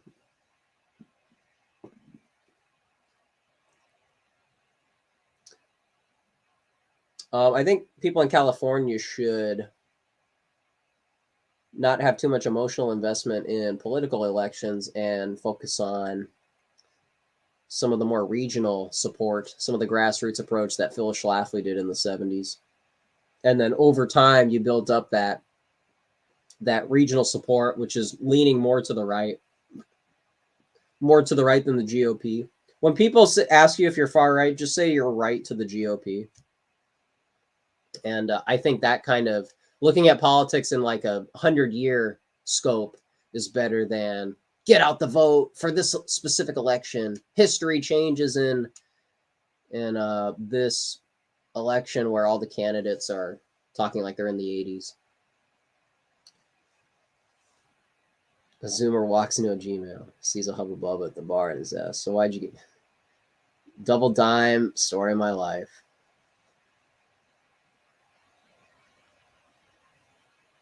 Yeah, walks into a bar, fly is down. My shirt visibly has stains, and they're spaghetti stains. So it's like like if you had to put an entire bowl of spaghetti on your chest, you would just get like the shape of the bowl,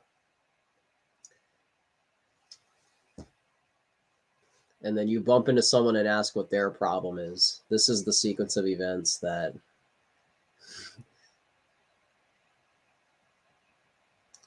Thoughts on the Fallout 3 DLC, Brotherhood of Steel?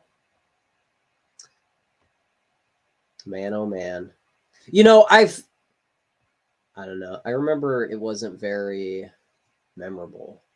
But I should have done the Alien one. I should have did. Should have did the Alien one. That probably would have had an impression. Broken Steel, excuse me, from the Small Mouse. Gosh, the Pit, Broken Steel, Point Look, yeah, Mothership Zeta. Man, maybe I should try and check out. Maybe I should rewatch those storylines instead of other ones. So I was talking to my friend about like watching video game cutscenes like movies. Because that's how I would treat GTA. You know, those cutscenes are like cinematic, taking cues from Scorsese films. So that's the thing, you know. The problem with LA Noire is that it's a video game and not a movie. So people who would be interested in that story probably miss out because they classify it as a video game. Maybe classifications could be remedied, you know. Point Lookout is the best. Thoughts? Yeah, I don't know. I don't know if I finished any of these. I may have finished Broken Steel.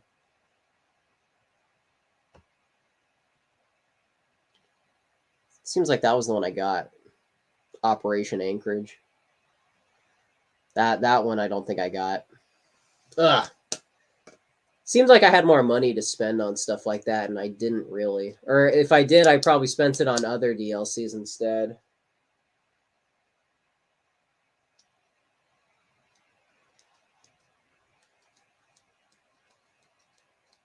I don't know. I guess I was kind of autistic with that kind of stuff. Fallout New Vegas, but their fanboys are the worst. That was kind of my first impression, but like story wise, that's, you know, I probably should be more interested in that compared to 3, even though 3 was the one I grew up with.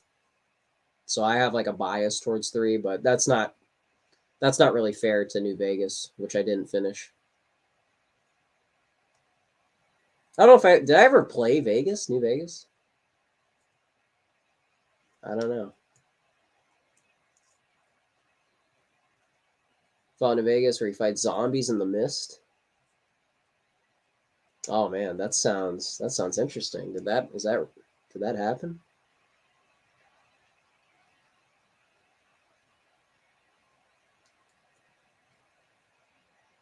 Oh yeah, Metal Gear. Yeah, maybe that one's better to show people. Like how this The Last of Us has a TV show now.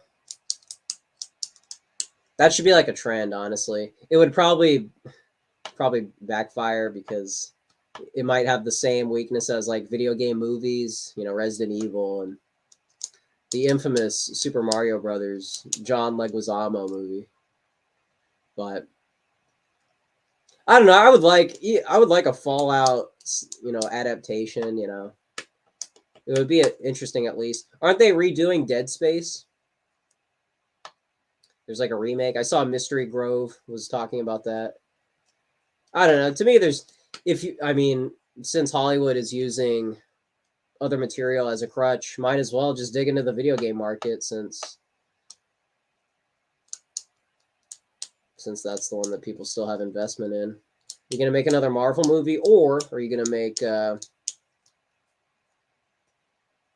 movie inspired by a video game? Take like the premise of like a game and just build a movie around that.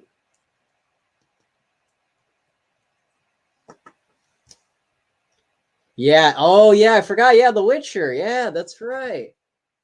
Yeah. Halo. Yeah, Halo. Yeah. Because like I feel weird for because I put so much emotional investment in Modern Warfare. So I don't know. To me, just that was such a story.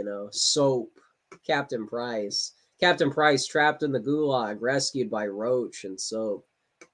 Isn't that such like an epic, historically relevant premise, rescue mission? And then you're fighting Makarov. You're chasing him around the world. Doesn't that play into the propaganda too? You're fighting the Russian antagonist, the Russians taking over the world, challenging NATO. It's the second Cold War. He's oh gosh, who is the guy in Call of Duty 4? The bald guy that you shoot at the end? He was like he was like a symbol of the Soviet Union, and then Makarov is obviously the Putin. He's the successor to the. We will restore old glory in Russia and Mother Russia. Dude, this is like on a silver platter. Is that insensitive to? Is that why it won't get greenlit? Is it too much on the nose to do like a Call of Duty? Is it because Call of Duty's not really the thing anymore? What is it? Battlefield kind of took the wind out of its sails.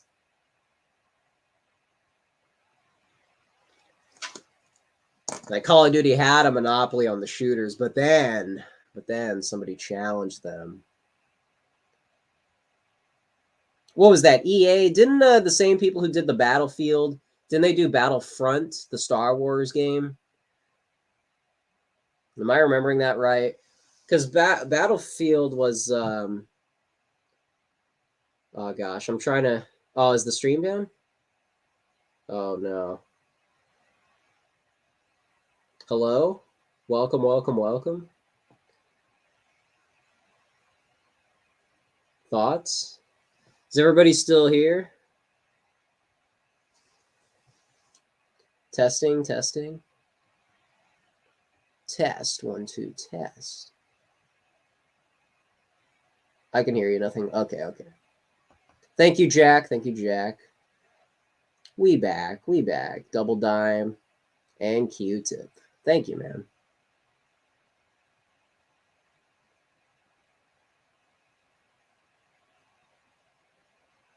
There has been a good video game show since Gungrave in 2003. Success rate is not high.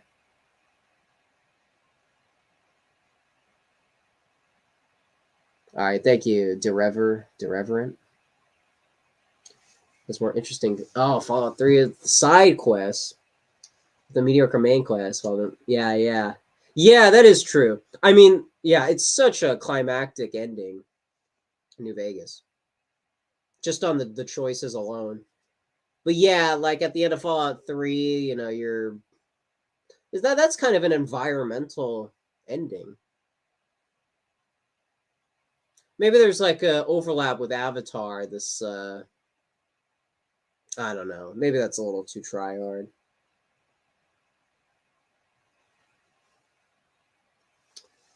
Yeah, what was the last RPG that wasn't that bad?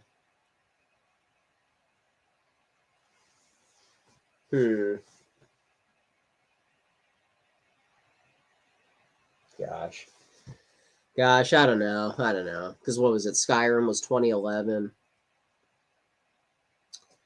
But not saying that's the answer, but anything after that people critically acclaim. One thing about Razer is that I really do agree with his takes. Yeah, that's true. The gaming industry, Angry Joe too. Remember the Xbox Live reveal that he did he single-handedly get them to change that policy? The setup. They're going to make it like a Netflix machine, the Xbox, the new generation of Xbox. You can watch the NFL and the corporate takeover of the console. And then a populist uprising. Is that you know?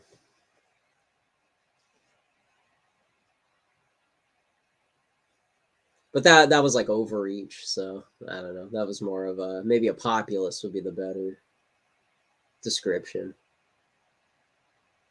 Bethesda's weak point has been storytelling and the main quest, while the side quests.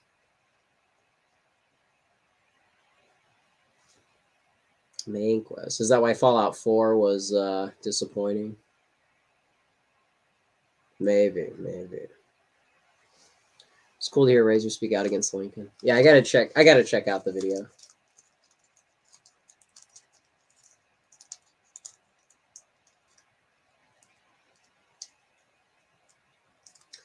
So I guess not to get too descriptive, but in that space, see, some might see it as just roughhousing, but to me, it's almost like a class of body language or audio. What would you call that?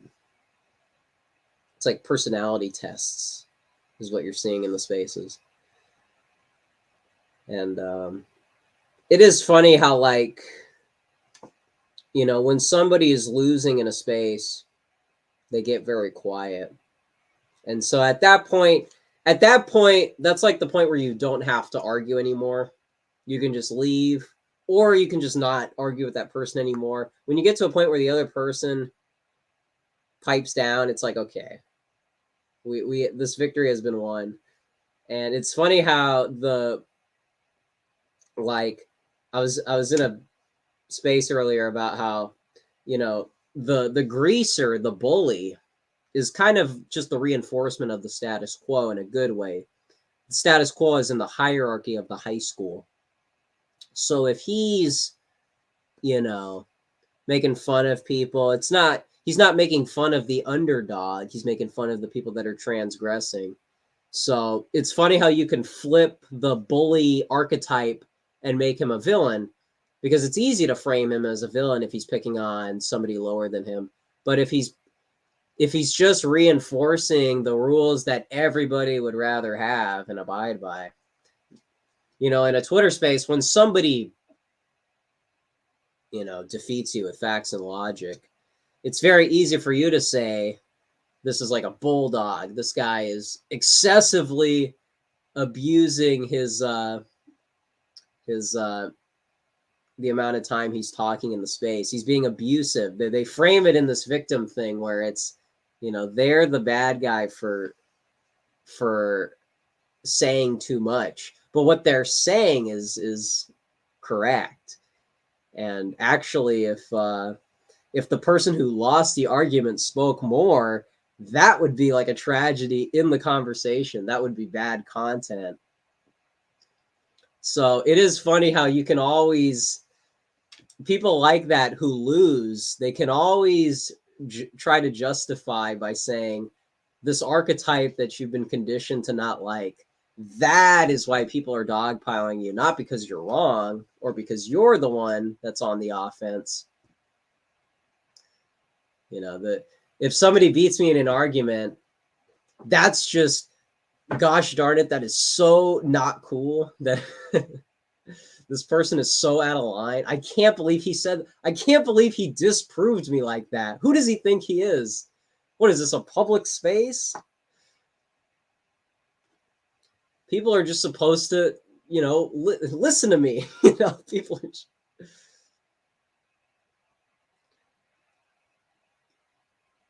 and again, it's that weird thing. It's that, like we were saying with Razorfist, it's the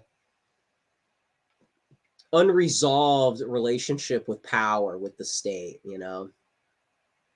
When the state like overreaches its hand, we like populism, but we don't like populism in and of itself. Populism is not why we wake up every day. It's not the reason to live, is because of the ideology of popular vote. You know, democracy as like as this like idolatry thing. But it's really hard to describe that, like what Wendell says about, you know, you spend 10 years trying to summarize a book in 10 minutes, you know. You put a lot of time into reading a book, and even if you get to the end, you're still at a disadvantage because you can't explain it. And then when you can explain it, you could explain it wrong. So like the educated person could easily be his own worst enemy. The person in the space that sides with the person who's the most nice, that person could surround himself with people that will never win. And their explanation for never winning, it's because you know, success equals never doing anything, never. Organization is a trick. It's like what is it? Fascism as a capitalist trick, you know. The person you really got to be worried about is this capitalist ploy. And it's like, that's such an arbitrary enemy to declare. That's the one who's, like Nick was talking about, you know, the World Economic Forum, you know, is almost a distraction, you know. It's almost a distraction to care about a forum that happens annually and doesn't even address like the people there, you know. It's like the forum takes up more of the speaker's time than the agenda that's being set out. But anyway, this feels weird. This doesn't feel like a tangent I was supposed to get on.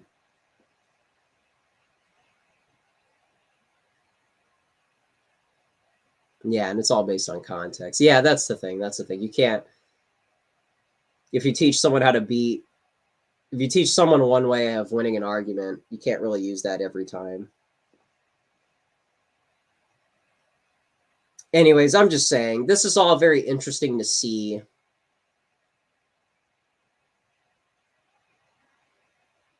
But anyway. All right. Maybe that's a cue to wind it down. We can get out of here. You're improvising ace like Charlie Barker. Like a musician. Yeah, hey, maybe. If you do that in written form, that's how you get even more critics, I'd imagine. Just this wild, this off the cuff stuff. Like it's real, but it's not. You need content. What did Kant say about an idea with no content or no substance? But anyways, all right. Any last questions, and then we can close up shop. We can close up the shop.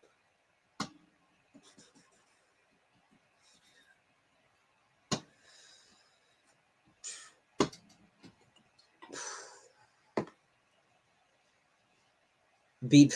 I don't know about that.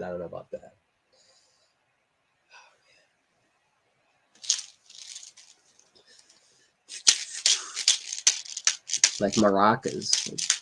Do you know how Thomas is doing? Yeah, he seems to be doing pretty fine. He's putting together Thomas TV. Steel Storm 2 is out. Can be purchased on Imperium Press. And favorite Led Zeppelin track. Oh boy. Am I going to make some enemies on my way out of here? I got to be honest. I know it sounds contrarian. Maybe this is Tricky Dick's favorite too, since it's contrarian. But in my opinion, my favorite Zeppelin track is Since I've Been Loving You from Led Zeppelin 3. I know Zeppelin 3 is an outlier. It's a bit experimental, but that is pretty bluesy, or at least that song is. The Immigrant Song opener is almost kind of misleading because, you got Friends, you got Hats Off to Roy Harper.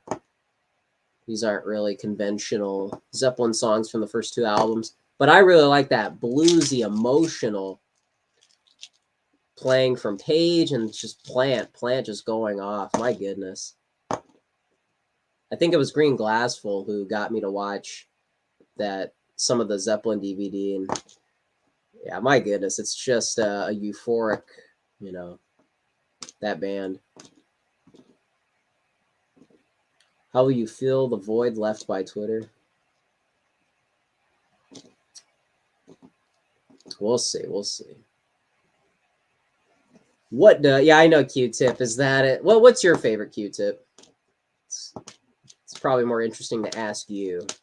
I mean, I like the bluesy. I like the emotional songs from Zeppelin. I like "Babe, I'm Gonna Leave You." That's probably in my top 3 or 4 favorite Zeppelin songs. I like the gushy, lovey songs. Communication Breakdown to me is just too simplistic. Even though it's heavy, especially for the time, it should appeal to me as a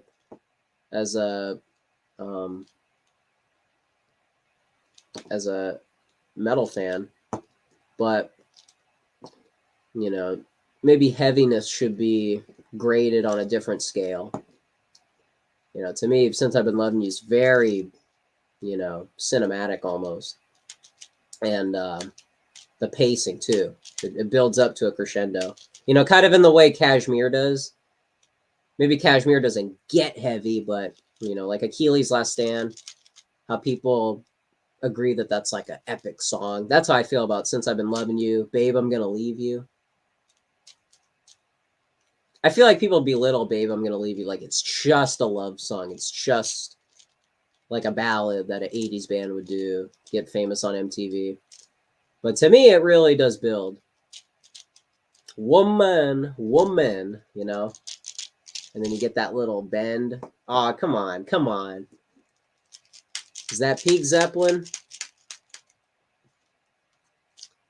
I love their stoic and theatrical songs. Yeah.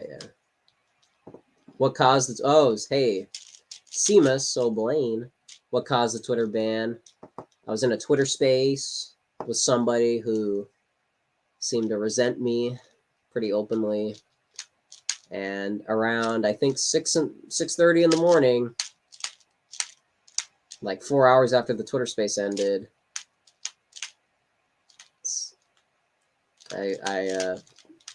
after that, it seemed like I couldn't access my account. So I don't know. I guess the guys went after me. So I probably should have kept my mouth shut. Been a bit more patient. Treat patience like a virtue. Misty Mountain Hop. Hey, there you go. I think that's in the movie Almost Famous. Is that the one, flowers in her hair? What if? What if? Is that Misty Mountain Hop? Whoa-oh. Deanno better than... See, I disagree. I think Killers is... that was a album that I would often listen to getting ready for speeches at Clovis Community College. Or... Whoops. Whoops. Yikes. That's all right. We're at the end of the show. No one's listening. That's all right. Whoops. Whoops. Whoops. At community college. Getting a little too comfortable here on the show. Maybe I was 5 minutes too 5 minutes too late of ending the show. That's all right. That's all right. Anyways,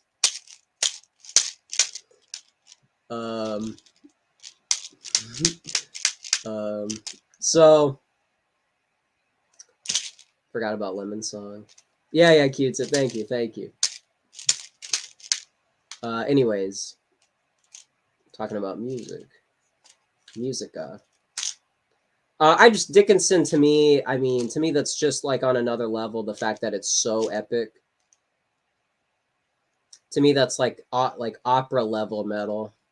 Whereas Deanno is very good, or very. It's very metal. It's like true to the metal roots, but to me, it only gets into that epic territory with like Phantom of the Opera and Remember Tomorrow, stuff like that. You know what I mean? They're kind of far and few in between. I'm not saying every album has to be like a orchestra, but if we're gonna compare the two, I feel like there's a disproportionate scale. But I mean, if you like the punk-inspired metal, then Deanno does cater to that better. Yeah, punkish metal. Yeah, Jack knows. Everybody likes Somewhere in Time, and honestly, that's an album that took me a while to get. You know, to me, it's asking a lot, and I don't think it's the keyboards. I think it's just the style. It's maybe without the keyboards, I would like it. Maybe I don't know. Hard to stay patient at times. Yes, but we gotta try, Seamus. But we gotta. I know it's tempting to fly off the handle, but you know what? I do always. There's this underlying feeling of like, if I could just not do that, you know, if I could just not do that.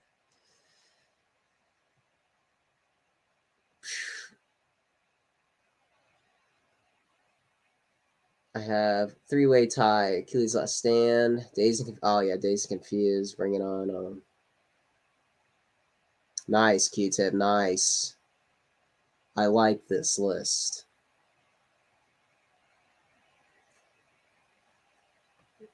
Peace of Mind.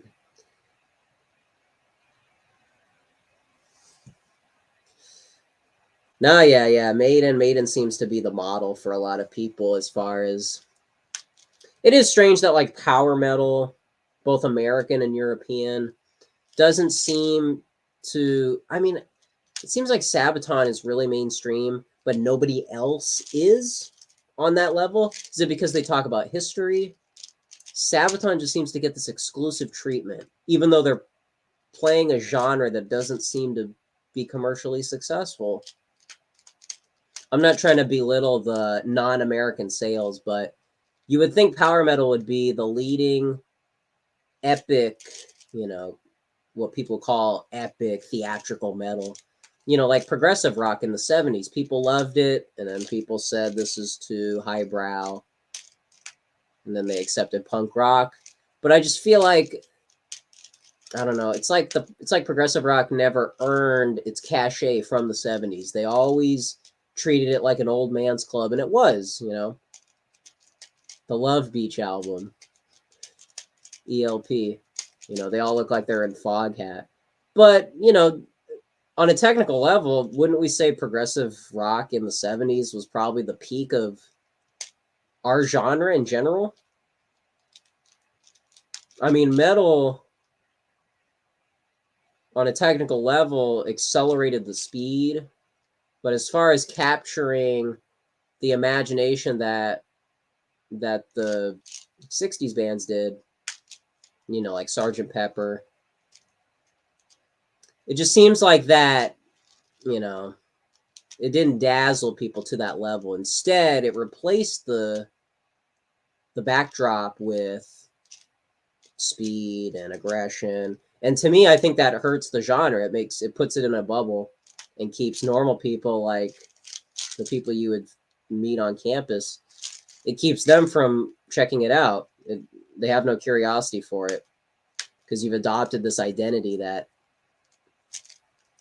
I'm not saying you need to dumb it down. I'm saying you need to combine it with something, synthesize it. Don't. It's like if like indie rock, if like you couldn't be a guy and be in an indie rock band, if it was just a exclusively feminine thing, if it was like an all girls club, and then we said, well, girls were always like a pivotal part in alternative music, so there's really nothing wrong with, you know, letting them take it over. You know, there would be a backlash. There would be this like unsettling vibe where clearly this is going in a different direction. And with metal, we never really checked the pulse. We never asked ourselves. Maybe the reason it all got hijacked in the 90s was because we were only catering to ourselves and not a commercial audience. The commercial audience can help you inherit can help you preserve the genre. You know, you hand it off to them. And we didn't do that. I wasn't there. But the old guys, they held it. They held it. They held it. They held it. And the young guys said, "Listen, I'm going somewhere else. Okay, I'm going to Seattle. I'm going to play with people that will associate with me, you know." Like what Punk said about the 70s bands. They act like they breathe different air than us. And so they went off and did punk, and punk became successful. Grunge, the same thing happened. It was the same mistake where you put the 80s bands on a pedestal. I don't know. Am I advocating for populism within music? I'm not trying to lower the barrier of entry, but like, who are the top dogs in metal today? What are they doing? Are they passing it off? Or are they touring with each other? Who does you know, does Metallica bring on the young band, or do they bring on their friends? It's just, you know, it becomes this exclusive old guy network. Who's touring? All the bands from 40 years ago. Wow. I wonder why the young people are listening to other stuff. Where did all the young people go? This is supposed to be a young man's genre. When? In 1983? Yeah. Yeah, that's crazy. When you don't progress past the 20th century, you run into problems. Crazy how that happens. All right. All right. Rant over.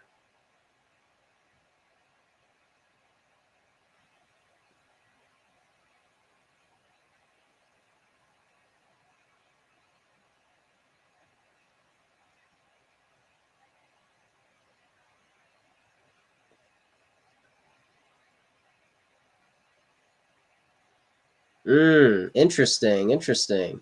Yeah, Q-Tip. Thank you. Thank you.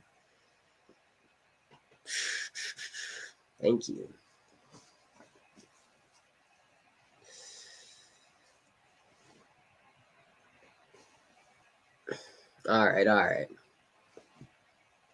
I don't want to be too excessive here. I don't want to.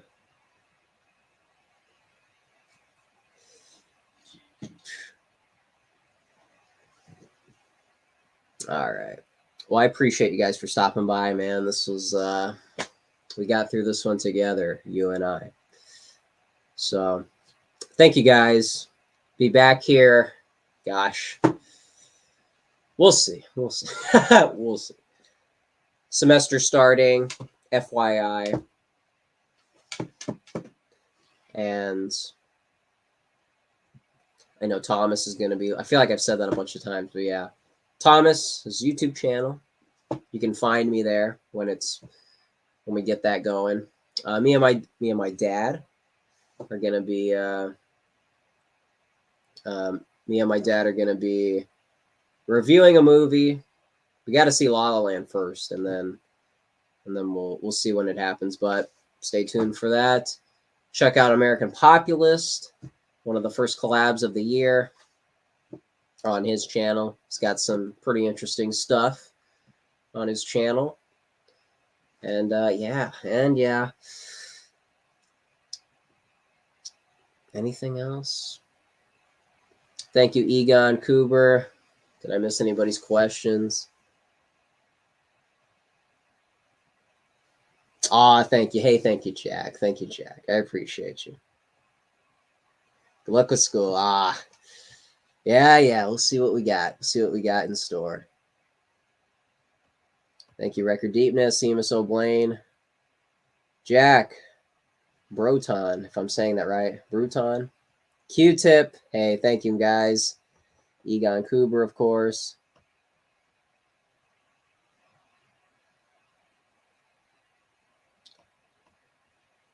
Anybody else? It seems like this is the tag team. This is the Double Dime. Yes, thank you, guys. Thank you so much. Oh, my goodness, Double Dime. Thank you. Thank you for the $5. Sorry to hear about the Twitter, but thanks for the stream. Hey, thank you, man. That's...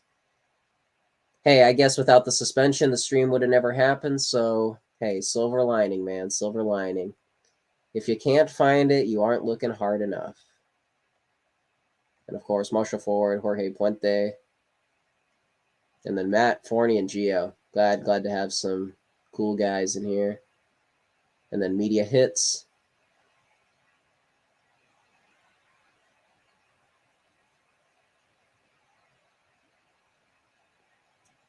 And Big Brain Content for being the first one subject to change. Thank you. Blaine Morgan.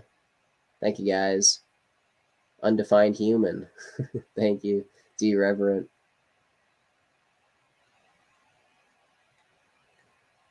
All right. Hey, thank you, guys.